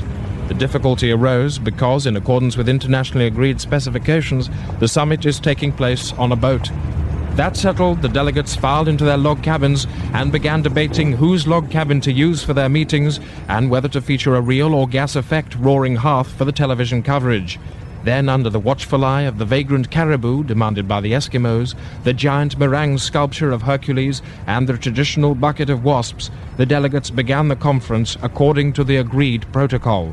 Each speaker to kneel on a silk napkin grasping the staple of truth, proposals to be delivered in a monotone to avoid the deceptive colouring of inflection and emphasis, and the end of each speech to be signalled by the removal of a limb or a forfeit. And earlier today, I've been finding out what people think about the summit with a microphone. Looking at the future, is it a leaky vessel? Very. Yeah, it is very. What shape is the future? Well, spiky, I suppose. The future, what are the overall prospects? I think it will be good. So the prospects for overall's good?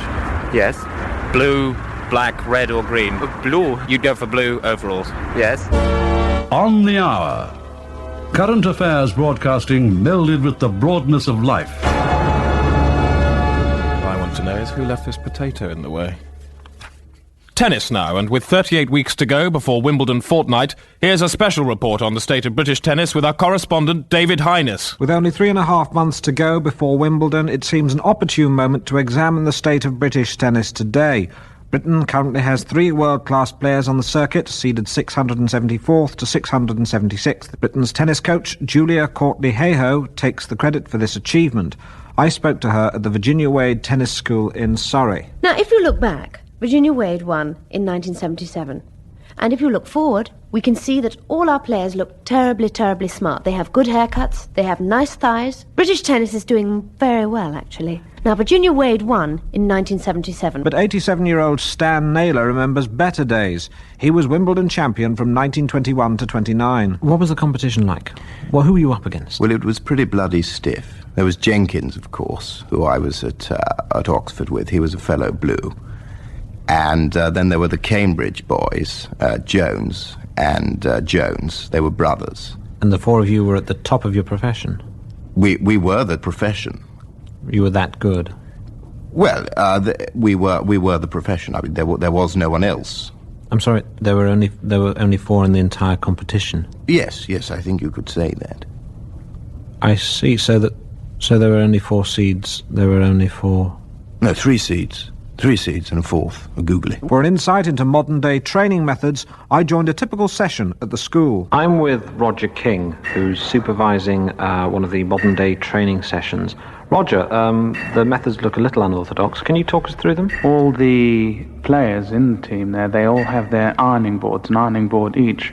And what they're just looking at the moment is the technique of getting the creases into their kit. You can see there's a lovely forearm that Buster has over there with his iron, and that he's been working on quite a lot. And there we see some players just practicing the taking the lemon barley water, sitting down, drinking it, and placing the cup back in the bin. We are sure that our players will do us proud on the pitch. The court, surely. Tennis court. Court. Margaret Court. I mean, they play on the tennis court, not a pitch. Surely that's cricket. No. Really? The irony is that 14 years after Virginia Wade's great victory, the shockwaves are being felt all over the world, and no more so than here in Paraguay City. To the Paraguayans, Virginia Wade is a monument. Even today, they name children of both sexes after her. I spoke to 9-year-old Virginia Wade Iglesias. Me have no racquetball nor my brothers, senor, but God has given branches to the trees, and the branches give their sticks to us, and they are our rackets.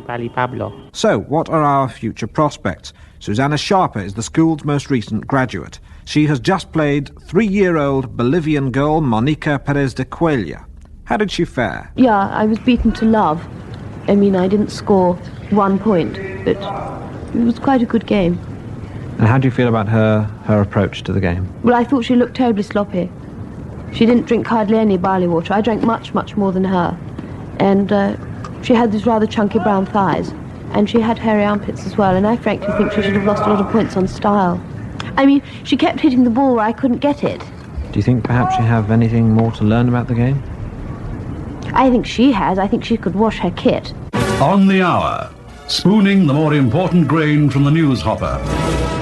Later in the programme, more on the Penelope Keith riots in South Africa. But first, the Department of Transport Clean Up Roads campaign starts today. Drivers can help by dragging a bit of old cloth or a dustpan and brush along behind the car. And the talks continue at the World Summit on the Future. I shall be there. Let's pause now for some prayer desk thoughts from Monsignor Trebe Lopez. The devil is evil with the D of damnation. God is good with the round O of oh yeah added. Leap ye lizards, dance, O ye dogs, dwarves, tumble. As an insect is known by its doings, so are the adulterous beknownst to the Lord. Eat, be merry, shun war, love your neighbour, ignore the menstruators, behave politely, move around at an even pace, wear shirts, nibble nuts, caper, but the greatest of all the commandments is nibble nuts. This week's Special Concern report comes from our music correspondent Wayne Carr, who's been finding the works of Satan recorded backwards on pop records. The work of recording satanic messages backwards on popular records started with the Beatles and before. Alex Maloney of the Congregational Church of Elim Pentecostal Christians tours the country giving seminars in which he plays records backwards to demonstrate the evil within. I phoned him up and played him his own most famous example with Queen and Another One Bites the Dust. Another one bites the dust.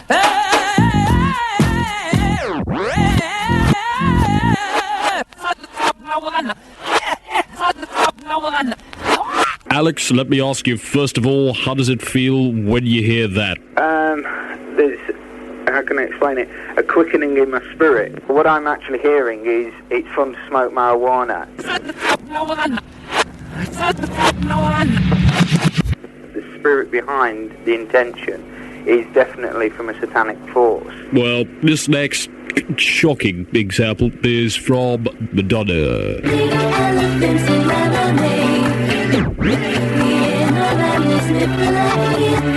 It's all too clear that's referring to drugs with the words, have another sniff, you'll like it. Yeah, got it that time. I'd actually blocked my own mind there, because the one I was expecting was Satan, I Love Him. I think we all know that one. Yeah. Pin your lugs back and check out this debasing example from the God musical Jesus Christ Superstar. Should I speak of love? Love keeps Harish, and I share Harish, and I hear Harish. Elaine Page singing, "Oh, more cheap savage, rush now, you savage, and I admit your powders."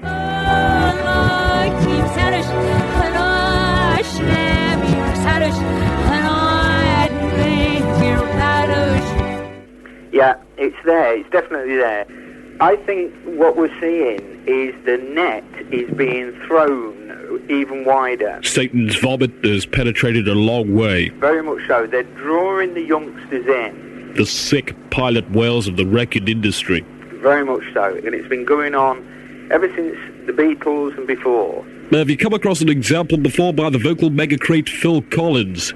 I've not heard of one by Phil Collins. See what you think of this. Yes, I wish it would rain. I wish it was you. I wish it was you.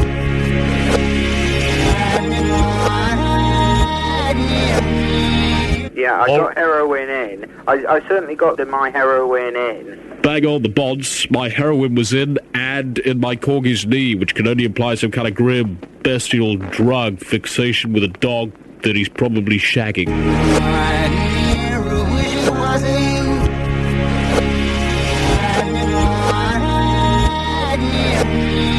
That's a shocker, isn't it, for a man with such a fine image? Strangely enough, because these people have given themselves over to a particular type of lifestyle, it is actually a manifestation of a demonic voice through their own bodies, because they've become slaves to that type of life. They become a devil duct. That's right. And so therefore they're used some people even go so far as to... Oh, yes. Well, you know, Scripture tells us in Proverbs 4:16 and 17, Yep. they cannot sleep until they make somebody fall. The little old man They with will not raspberries. know slumber until they do evil. Pottering They around, eat the bread of wickedness You and go drink on the wine of violence. cocking the legs And on really the that bushes. is a scripture which points to Falling the over. way that it just goes on and on and on and on. Yep. Until people are absolutely drunk. drenched in... The gastric juices of evil. Oh, it's awful. It's woven its way so much through that I don't think now any group can get onto the rock scene without being infiltrated. Without having Satan in its bowels. Very much so. Amen. Wayne Carr with that disturbing story. This is On the Hour. Coming up over the next 843 seconds, outcry as Ford recall all cars. We're not saying it's dangerous. It's just that if it came into contact with a child, then one of them would melt. And pay global heed, say the Met Office. Well, if the public insists on wearing these, then Newcastle will be under a ton of water by Ash Wednesday. And as the hot weather continues, Britain is counting the cost. A farmer in Cumbria committed suicide after discovering the withering overnight temperatures had reduced his precious dairy cattle to the size of grasshoppers. And as water becomes increasingly scarce in the New Forest, several wardens have reported trees fighting for dew towards dawn. For a roundup of the latest weather prospects, here's Suzanne Charlton at the London Weather Centre. Most places likely to be plagued by that: parts of Essex and Kent, Northern Ireland, northern parts of England, East Anglia, Wales, the Midlands and down towards the south-east. For the south-west, West Wales, Northern Ireland and in the far north of England and Northern Ireland, the cloud will increase during the day. That shows where the cloud's going to move into turning cloudy, though in Northern Ireland the cloud more likely to stick. Some low cloud there, but in complete contrast, cloudy with a little patchy drizzle. That's it. Good. Still to come, studio analysis on the summit from Paddy Ashdown. Can I just make one final point, Nick, and that's this? No. Time for Sports Desk with Alan Partridge. This is Sports Desk. I'm Alan Partridge. Confusion at the end of the American football Super Bowl in LA this week, as both teams claimed victory, and there was no one in the ground who was exactly sure how the scoring system works or of the basis upon which the points are awarded. Coach Eni Ramal of the LA Dogs said surely it's how much you throw the ball around that counts, while Zine Norcioni of the New York Dogs countered no, it's how fast you go up and down. That's what means you win. And news in from the Dolphinarium Brighton, where kindly local dolphins and otters have come up with a novel way to solve the financial crisis of newly haired ex-bald swimming star Duncan Goodhue, their human aqua friend. They're planning to join with Goodhue in a musical aqua show involving leaping through hoops, catching fish and clicking. The dolphins and otters will wear wigs to remind even the most hard-hearted onlooker of the tragedy of Goodhue's misfortune. Duncan is hoping that the proceeds from the show will enable him to buy an electric razor or else a cheap novelty bald joke wig. Alan Partridge with today's sport. And before you go, Alan, I gather that your wife rose from the dead this weekend. Yeah, I was wondering how long it would take for that one to get round. Yeah, I was doing a spot of decorating and right like a bolt out of the blue, there was my wife, with a couple of other members of the living dead. Any smell involved? Quite a bit, I can tell you. A bit of a hoy there, but... So I had to, got out the garden hose, sort of clean her up a bit, and certainly I do love her, even though there's a smell. The onset of putrefaction hasn't destroyed the charm. Yeah. On the Hour, maximum use of the BBC's news resources. And now it's time for a video review, and our reviewer this week is Bob Tiff. Bob, have you found it an interesting selection this week? Thank you, Chris. And 3 new films to tell you about this week, all of them specially rewritten and reshot for the video market. A case in point is Merchant Ivory's Room with a View 2, set like its predecessor in a Tuscan summer of long ago. Touching and sturdy performances by a stalwart team of British actors, including Denham Elliott, Judi Dench and Maggie Smith, are somewhat marred by the presence in the video version of a lethal swamp monster, who stalks the streets of Florence by night, devouring Anglican clergymen. Overall, a disappointment. But there is a convincing performance as Chagrin the cleric-slaying mud creature from Simon Callow. Missouri is the setting for Woody Allen's new offering, Vacation of the Heart, another dowdy production from the former comedian. 4 middle-aged New York sitcom producers meet up at a remote mountain ranch. Dave and Marty are both in love with Danny's wife, Sue, while the fourth man, Melvin, has suddenly fallen in love with himself and has decided to make a film about it. Gradually, as the weekend progresses, Melvin and Dave discover more about themselves than Danny and Marty did of each other. Here's a clip. Dave, I don't think I can write it. Oh, for Christ's sake, what do you mean you can't write it? I mean this joke. I can feel it, but I can't write it. Yeah, but comedy is about feeling. Yeah, but where's the joke? Maybe I'm the joke. Or the joke.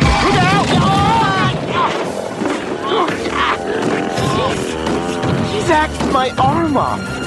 Woody Allen and Michael Murphy there, with a brief appearance as the mutilated axe-wielding corpse of a long-dead Nazi by Mia Farrow, of course. Vacation of the Heart. And finally we go to the bottom of the pile, in every sense. From TriStar Videos comes Revenge of the Stinking Dead. The title, sleeve notes, and indeed still photographs on the cover promise much entertaining spilling of gore and severing of limbs, but sadly all this is lacking in the film itself. Director Bill Goering misses several opportunities to spatter the old red stuff, and instead shamelessly concentrates on the slight tale of a young Russian peasant boy struggling to nurture his gift for the viola, while managing the demands of his dead father's farm. What should have been an enjoyable 90 minutes of nubile high school flesh meeting a frenzy of blood-caked blades becomes instead an exploitational and complex parable of the conflicting demands of agrarianism and artistry. I voted a miss. On the Hour. Choice morsels from a broad kitchen. More news now from the World Summit on the Future. Can I just make one final point, Nick, and that's this? No. And the summit has, of course, been a rich source of material for comic satirists. Our reporter Steve Largesse paid a visit to the offices of Radio 4's long-running irreverent romp through the week's news. Thank God it's Satire Day.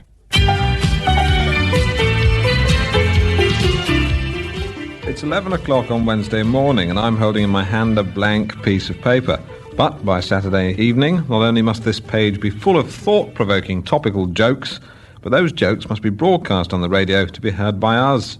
So, just how is this unbelievable and amazing transformation brought about? Well, I'm here at the Satire Day Writers' Meeting to find out. Well, here goes. Hello! Hello! Nice to see you. Here we are. Steve, sit down. Meet the others. Deborah Lindsay is the producer. Right. This summit conference, guys. Any ideas? Martin? Yeah, Deb.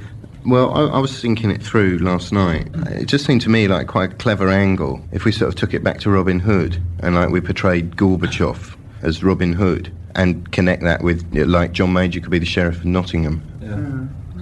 Yeah. Yes, I'll hold on to that, Martin. Richard? Yeah, I had an idea, actually. What about if we did a parallel with like the Robin Hood story, only taking Robin Hood to be John Major and Gorbachev to be Sheriff of Nottingham? I think that might be a nice little make a few points that way. Yeah. Yes, I like it. I like it. And then Mrs. Thatcher could be like Maid Marian, maybe. That's fantastic. I'm going to go with it. No, because Tuck could be Willy Whitelaw or something, maybe. No, that wouldn't work. Norman Willis? Maybe. Yeah, but it is. I'll go away and work on it, and then maybe I'll show it to you. I know. I think the two of you should get your heads together, go down to the coffee bar, talk through, bash it through, but come back I'll up take it here. away. I'm on a 5-minute commission. If I share it with him, then I've only got 2.5 minutes. I think we can thrash this through when actually the sketch is written, guys. Shall we? I'll write it, then we'll thrash it through. Yeah. Yeah, but I'll do the actual writing, and Richard can advise. Maybe. Commissioned writer Martin Longthorpe has been writing for Satire Day for 23 years. The thing I always like to throw into the pot is the Robin Hood idea, because I think, Robin Hood, it's endless. Robin Hood will always be there, and so I chuck it in every week. Well, here we are, 24 hours later. The script has been written, and Richard's Robin Hood sketch is chosen to be performed for the show. Ha-ha! I am Robin John Major Hood. Yes, you are so short-sighted. You probably wear some kind of hood. I rob from the poor and give to the rich because I am completely evil and government is really bad if it's right-wing. Yes, with you in charge, I doubt we'll win the next election. Makes you think. Iron Maid Marion. Oh, and apparently there's been some kind of summit this week as well. Ooh, I didn't know that. I'd say my ultimate ambition for Satire Day is to bring down the Tories and their shamefaced hypocrisy, but also, and more importantly, I'd like to give old and middle-class people in the South East something to chuckle about on a Saturday night. Thank God It's Satire Day was written by Larkagin Babs, Gingerly Roundabouts, Polly Pantomime, Stephen Hull Hosiery, Peru, Dick Hickory, Simeon Samion, Beanbowl Bambendy, Lennon Barry, Harry Bean, Therese and Tommy Territory, with newslines by Melton Stitt, Massingbird, Gary Riot, Keith Brouhaha, Christ, Lardidar Hardcastle, Engelbert Impromptu, and Fact Portugal. It's 10 to 3 to 4 to 5, and the conclusions of the summit have just been announced. And the first surprise was the announcement itself, which was made in a new world language called interglotty. The decisions were as follows. Human Trib. Good evening. Kleb Trebihong, Shabaka Shalil. The Lub Shahondakok, portion. Future would be better if everything was moved over to the left a bit. Builders didn't have arses. Hoblichat. There were a few more red things. Sakfuhaka. And people breathed out less often than they breathed in. Now. And at home, public reaction to the new rulings has been swift. What do you think of the proposals for breathing out a little less often?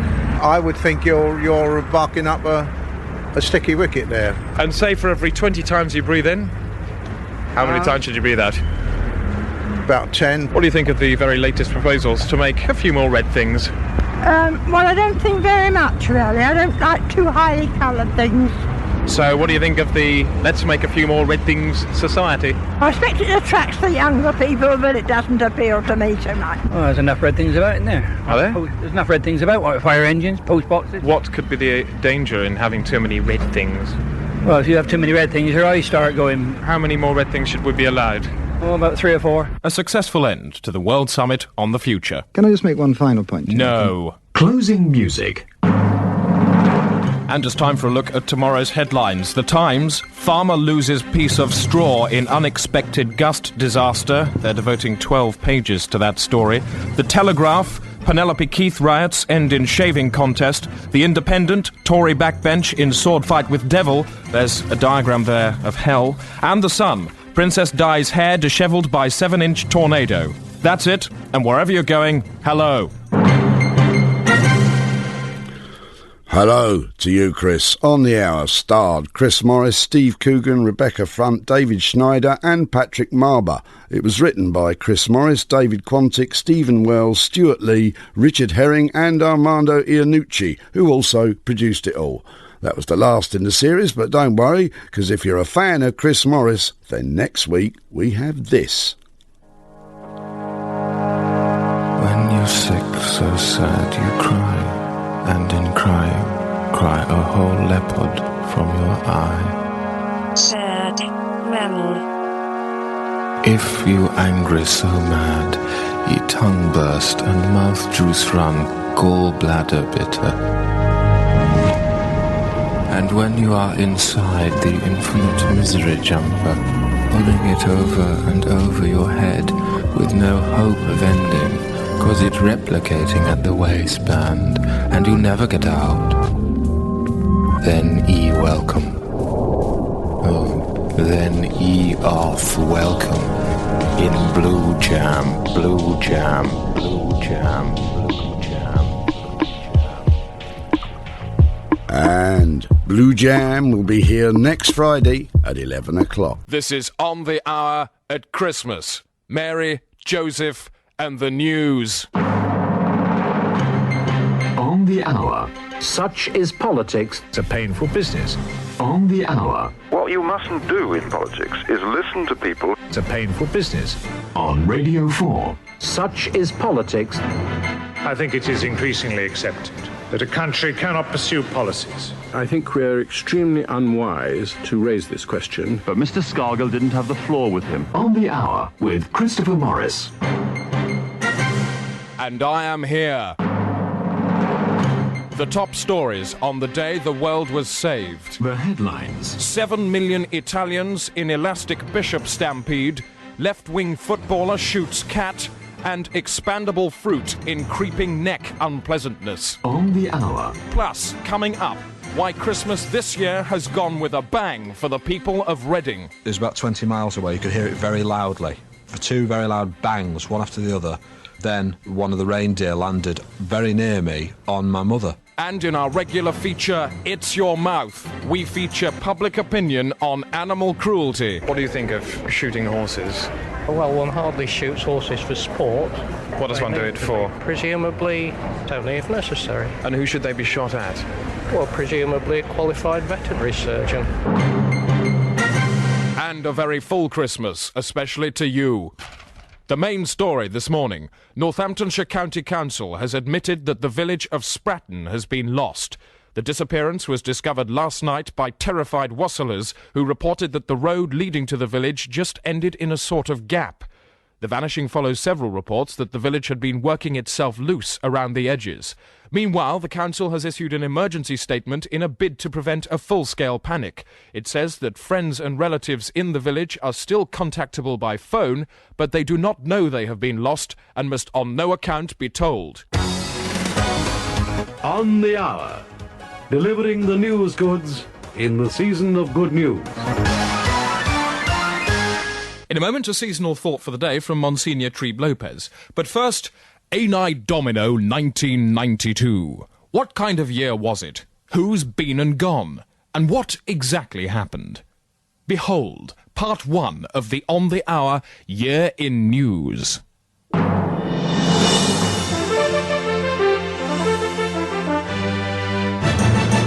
This year started in January, when almost immediately there was news of a major blunder in Europe, in which Great Britain lost the dates January the 10th, May the 8th, June the 22nd and August the 6th in a disastrous bet with other community members.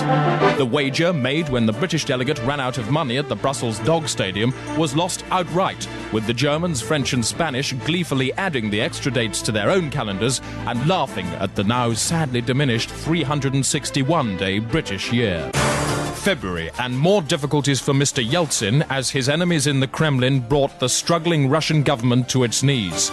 Although clearly bitter, the beleaguered president vowed to carry on with new objectives. I'm distraught. It seems very strange that elected representatives of the people can do this to the people, and I must talk to my advisers. And hopefully we'll come up with a plan which at least will save football in Maidstone. News ambition. In March, unprecedented chaos hit the railways as drivers stopped their engines and refused to drive them any further in a protest over dangerous lines. A spokesman explained, "If you look down the track, the rails get closer together towards the horizon. With fixed-gauge rolling stock, this gradual narrowing is likely to derail our trains." Late March, and with election fever at bursting point, Labour's strategy blew up in its face when it was revealed that in making one of the most shocking political broadcasts ever shown, Robin Cook had deliberately thrown a child off a cliff.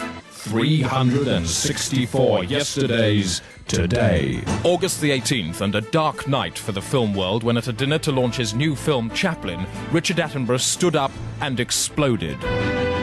October was dominated throughout by the televised live contest between Bobby Fischer and Boris Spassky to see who could pee highest up a wall in Yugoslavia. And then in December, the nation was stunned when the dramatic contents of the Queen's Christmas speech were leaked by the press. This year, I am speaking to you not from Buckingham Palace, but from a cross.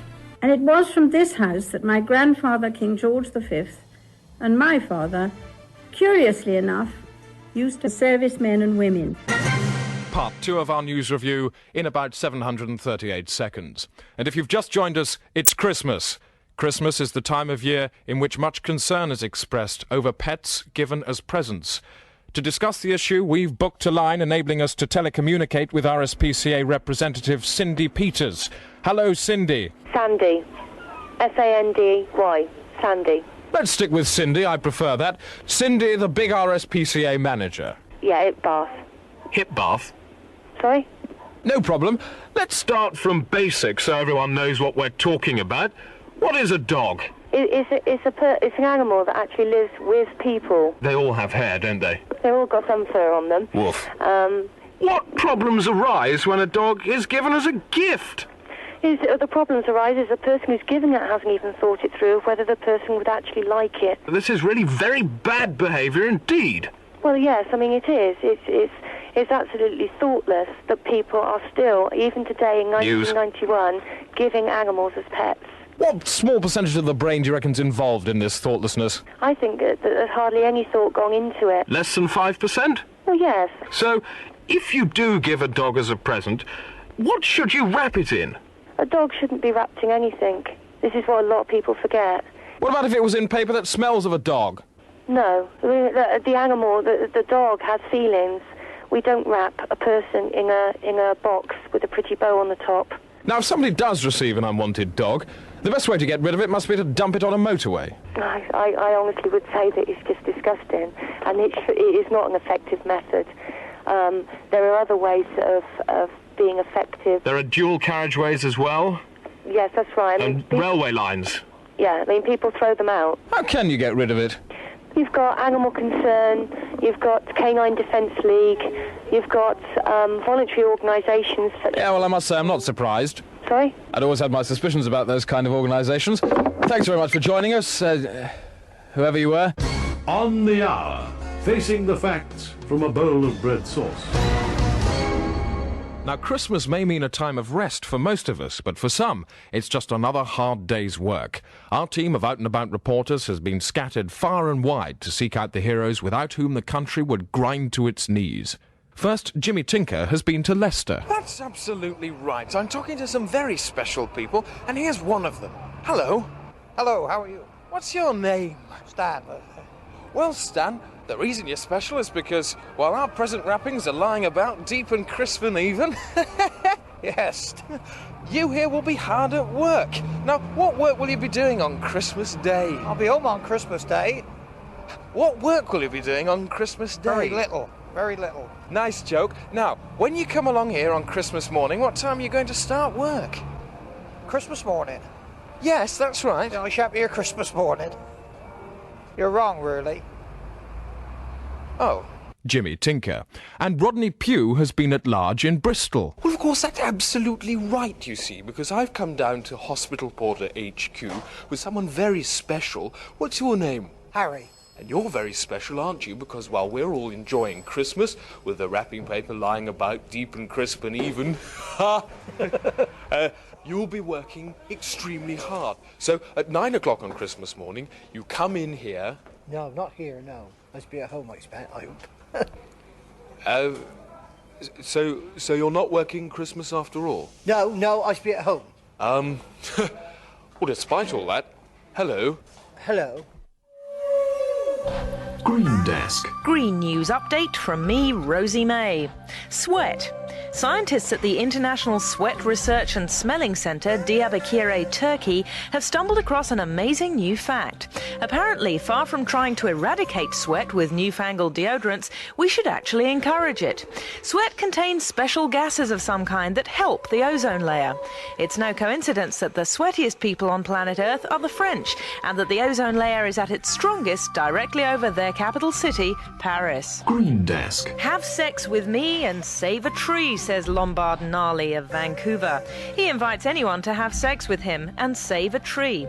Lombard is a lumberjack, and any time he spends having sex will be time he can't spend destroying the Earth's environment. Environmental news. If it's green, we'll cover it. Well, I'm joined now by Alan Partridge for a review of the year's sport. Alan, I gather you've just been sick. You're not wrong there. I certainly was sick a couple of hours ago, funnily enough, and I don't know, mixing of drinks and food and whatnot. It was a bit of a lethal cocktail, and certainly a lot of that came out in one big emesis nemesis. You might say that. Anyway, I've got quite an amusing story about Christmases of the past. The turkey we were going to have was I was supposed to go and pick it up.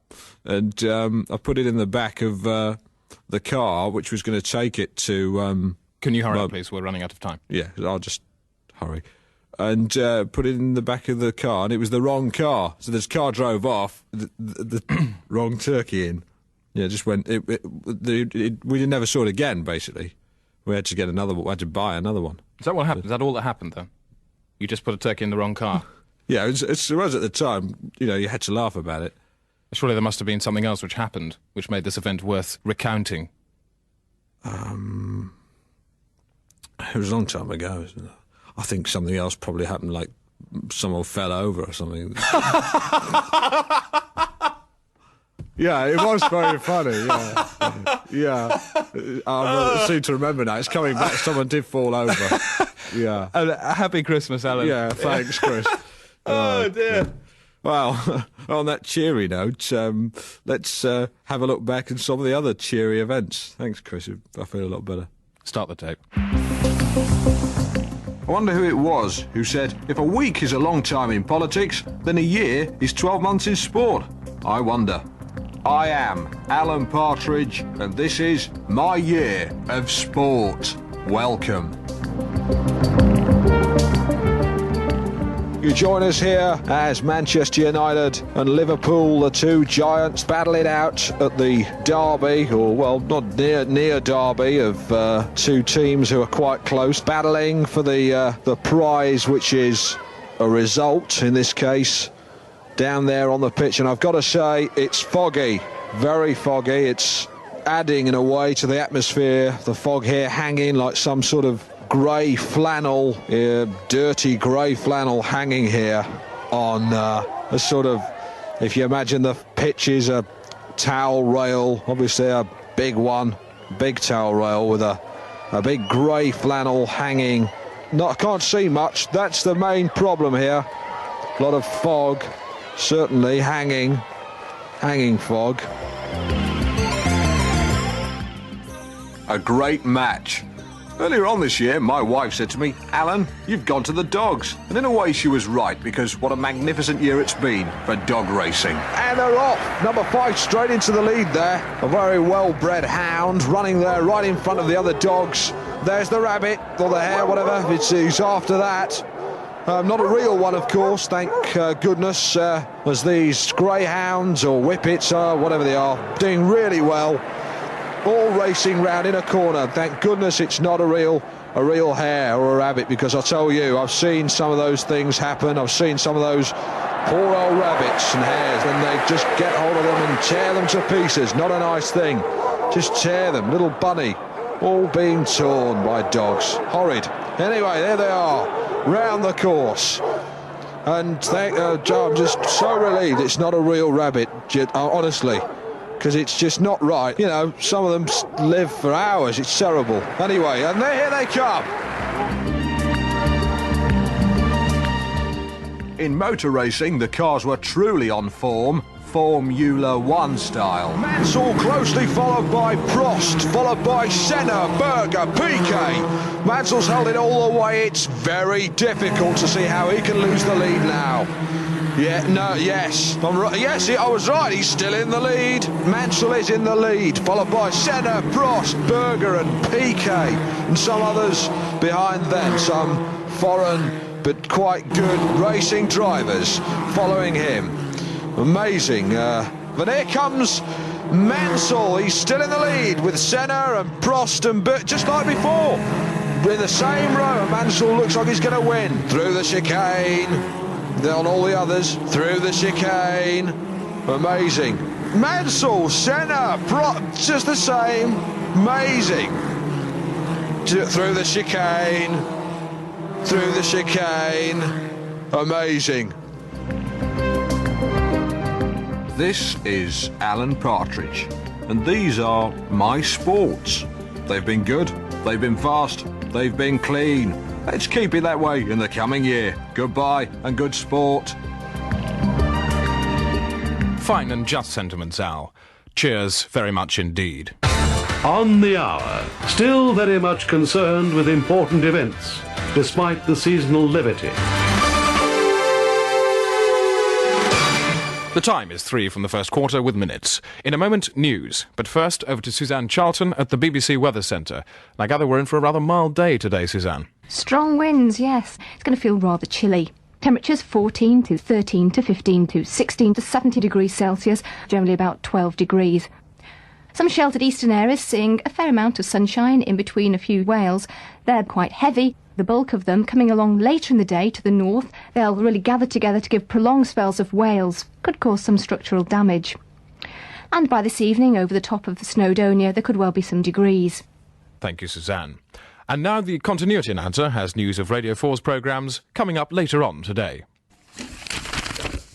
In half an hour, just after 11 o'clock, Jonathan Hewitt opens his Christmas box of bloopers, including David Wells's classic report from war-torn Beirut, in which he says, "This is David Wells reporting live from Beirut," and is then killed by a sniper's bullet. Then at 12:30, it's vintage comedy in Christmas Smash of the Day. From the Light Programme's comedy archive, we present a classic episode of Moneybox, that maelstrom of anarchic humour from Louise Botting and her team of rogues. Home income plans seem the answer. 15% per annum before tax. But are you covered by your motor policy? And the subject is small business. From me, Louise Botting, goodbye.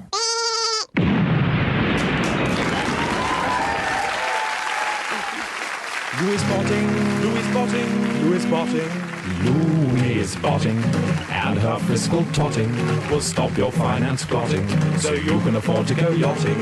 Frankly, I am hotting to do some frotting with horny Louise Botting. Oh yes, I want to go frotting with horny Louise Botting. That's half an hour of classic comedy at 12:30 here on Radio 4. And there's just time for an SOS message. It's about an immediate family who have been lost in the Dulwich area. They're called the Harrises, and they were lost by Mr. Gavin Harris this morning when they fell out of his car as they rounded a corner.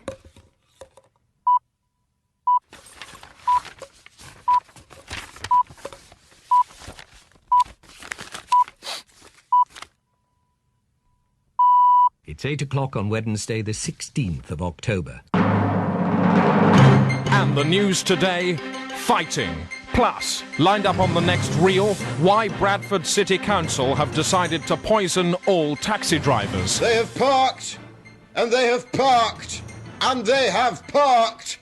They will not park again. And we will be asking how a non-commercial organisation like the BBC can broadcast advertisements like this. Oi, fatso! If you're packing too much lard, then you'll know just how it feels to be called nicknames like Dough Planet, Wobble Hobble and Cellulite City. But starting next week, only in The Sun, a brand new series that will really kebab the flat as we reveal the full secrets behind the Terry Weight diet. Just how did Tubby Terrence shrink from Mr. Mascazzock to Terry the Twig? What did Hezbollah do for his belly? Or did he just look larger then because he was stuck with guns to swap for hostages? Find out next week, only in The Sun, as we serialise the ultimate Weight Watchers diet. But first, the news, and more on Education Secretary Kenneth Clarke's campaign to stop parents lying to their children. Civil Service truth detectives have been visiting schools to warn children about the parental dishonesty. This interview was recorded in an infant's playground in Brighton. Right, who do you believe comes down the chimney on Christmas Eve? Father Christmas. He's going to give me presents. Who told you this? My mummy and my daddy. Well, I'm afraid your mummy and daddy have told you a wicked lie. Father Christmas does not exist. Do you understand? No. He doesn't exist. Right, repeat after me. Mummy and daddy are very bad liars. Mummy and daddy are very bad liars. If they ever tell me such rubbish again, I'll report them to the police. If they do, we'll report them to the police. Good. On the hour, choice morsels from a broad kitchen. And now Monsignor Trebe Lopez with his Christmas thought for the day. A dog barks, a cat meows. What do you do? Monsignor Trebe Lopez. Now, Christmas is also a time for relaxation. Here's Glenn Cairns with his weekly roundup of advice on taking a break.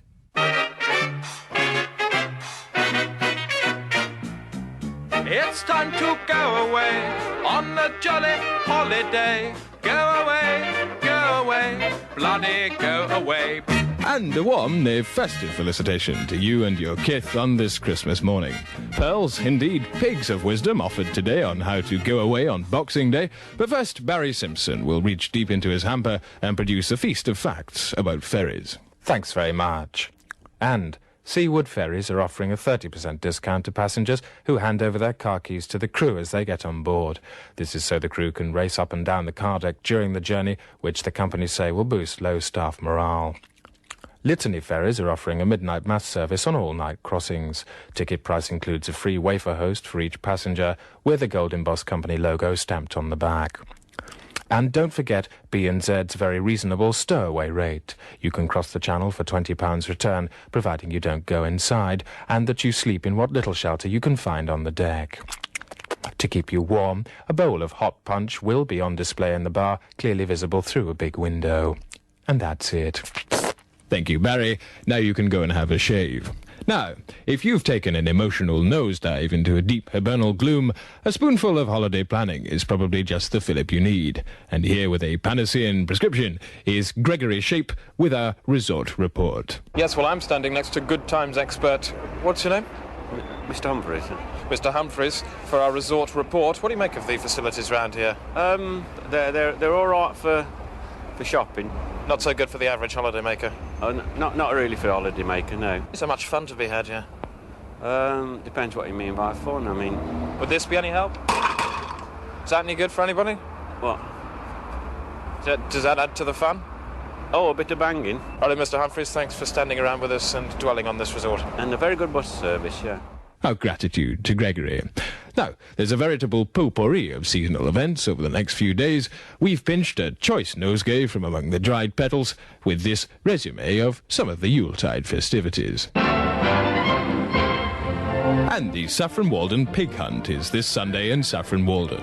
At dawn, 78,000 pigs will be released into the area, and you'll have all day to look for them.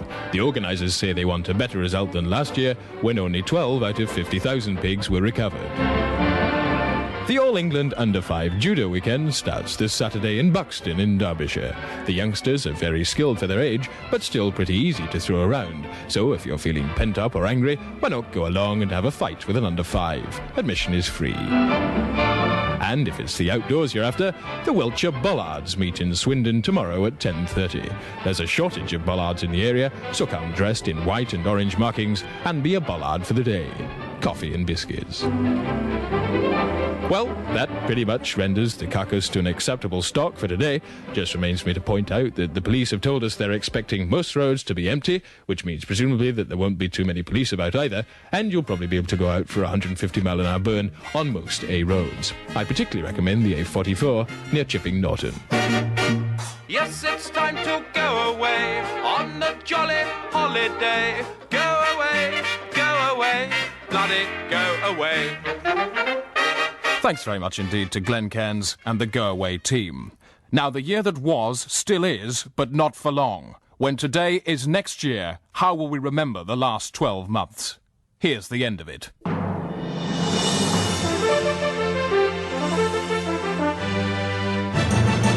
High summer in July, and the opening ceremony of the Olympic Games etched a deep crevice into the world's brain. At the climax of the historic pageant, the Olympic flame was lit by opera singer Jose Carreras, who was set on fire on the stadium floor and catapulted 150 feet up into a cauldron of inflammable gas. Madonna, never far from the headlines, was front-page news again in September when she released an album consisting entirely of her own burps, accompanied by a book of graphic photographs of herself burping. At the Tory conference in October, a beleaguered John Major, fighting both the miners and a stricken pound, did his best to rally the party faithful with a rousing display of inspirational rhetoric. That is our programme for the 90s. Let me put it for you in a single phrase. First, peace at any price, either piecemeal, nor in part, nor in whole. Never, not today, not ever, once and for all. 182 and a half hours of newscasting. November the 23rd, and Silence of the Lambs actor Anthony Hopkins, touring Britain in a deer suit to publicise road safety, was run over on the M62. But November will perhaps be best remembered as a month of religious turmoil, as the General Synod of the Church of England voted to allow badgers to be ordained as ministers. Early December saw the start of yet another bleak month for the royal family when, due to a wiring fault, the Queen Mother caught fire and blazed for 2 days. Prince Andrew fearlessly braved the heat to retrieve vital organs for palace officials to place in safe storage. And then, on Christmas Day itself, the Queen addressed the Commonwealth in a speech that revealed more than a little of the strain of her annus horribilis. I first came here for Christmas as a grandchild. My great-grandfather, King Edward VII, used to bring food and try to put it behind us. Nowadays, my grandchildren come here for the sauce, tension, and violence. And finally, a rather different kind of Christmas from where else? America, where, as CBN's Barbara Wintergreen reports, they're celebrating Christmas with conviction. Yo ho ho! No, it's not Santa's grotto at Mace's. It's the prison cell of convicted mass murderer Daimler Jeffries. Daimler goes to the electric chair on Christmas Day and has requested a very special set of sleigh bells. Well, I've always been someone who's taken out of society and never put anything in ever in my whole goddamn life. So I thought it would be a real nice treat for the kids if I went to the electric chair dressed as Santa Claus. So Daimler has invited children from the local orphanage to attend Milwaukee's first state Santa-cution. And while Daimler fries thick and crisp and even, fairy lights around the chair will glow in a festive pattern. Prison Governor Keith Ticciel. It's a most unusual occurrence, certainly in my time as governor. People kind of all clubbing together and giving this guy a real good send-off. And for instance, we asked the local pet center for a reindeer. They didn't have one, but they donated a raccoon and a set of antlers, which is, kind of typical. 4-year-old Mary Jo Brooke pulls the lever, and Daimler moves from death row to his death throes. This is one Santa Claus the kids will very definitely see go up the chimney. Barbara Wintergreen, CBN News, Milwaukee Penitentiary.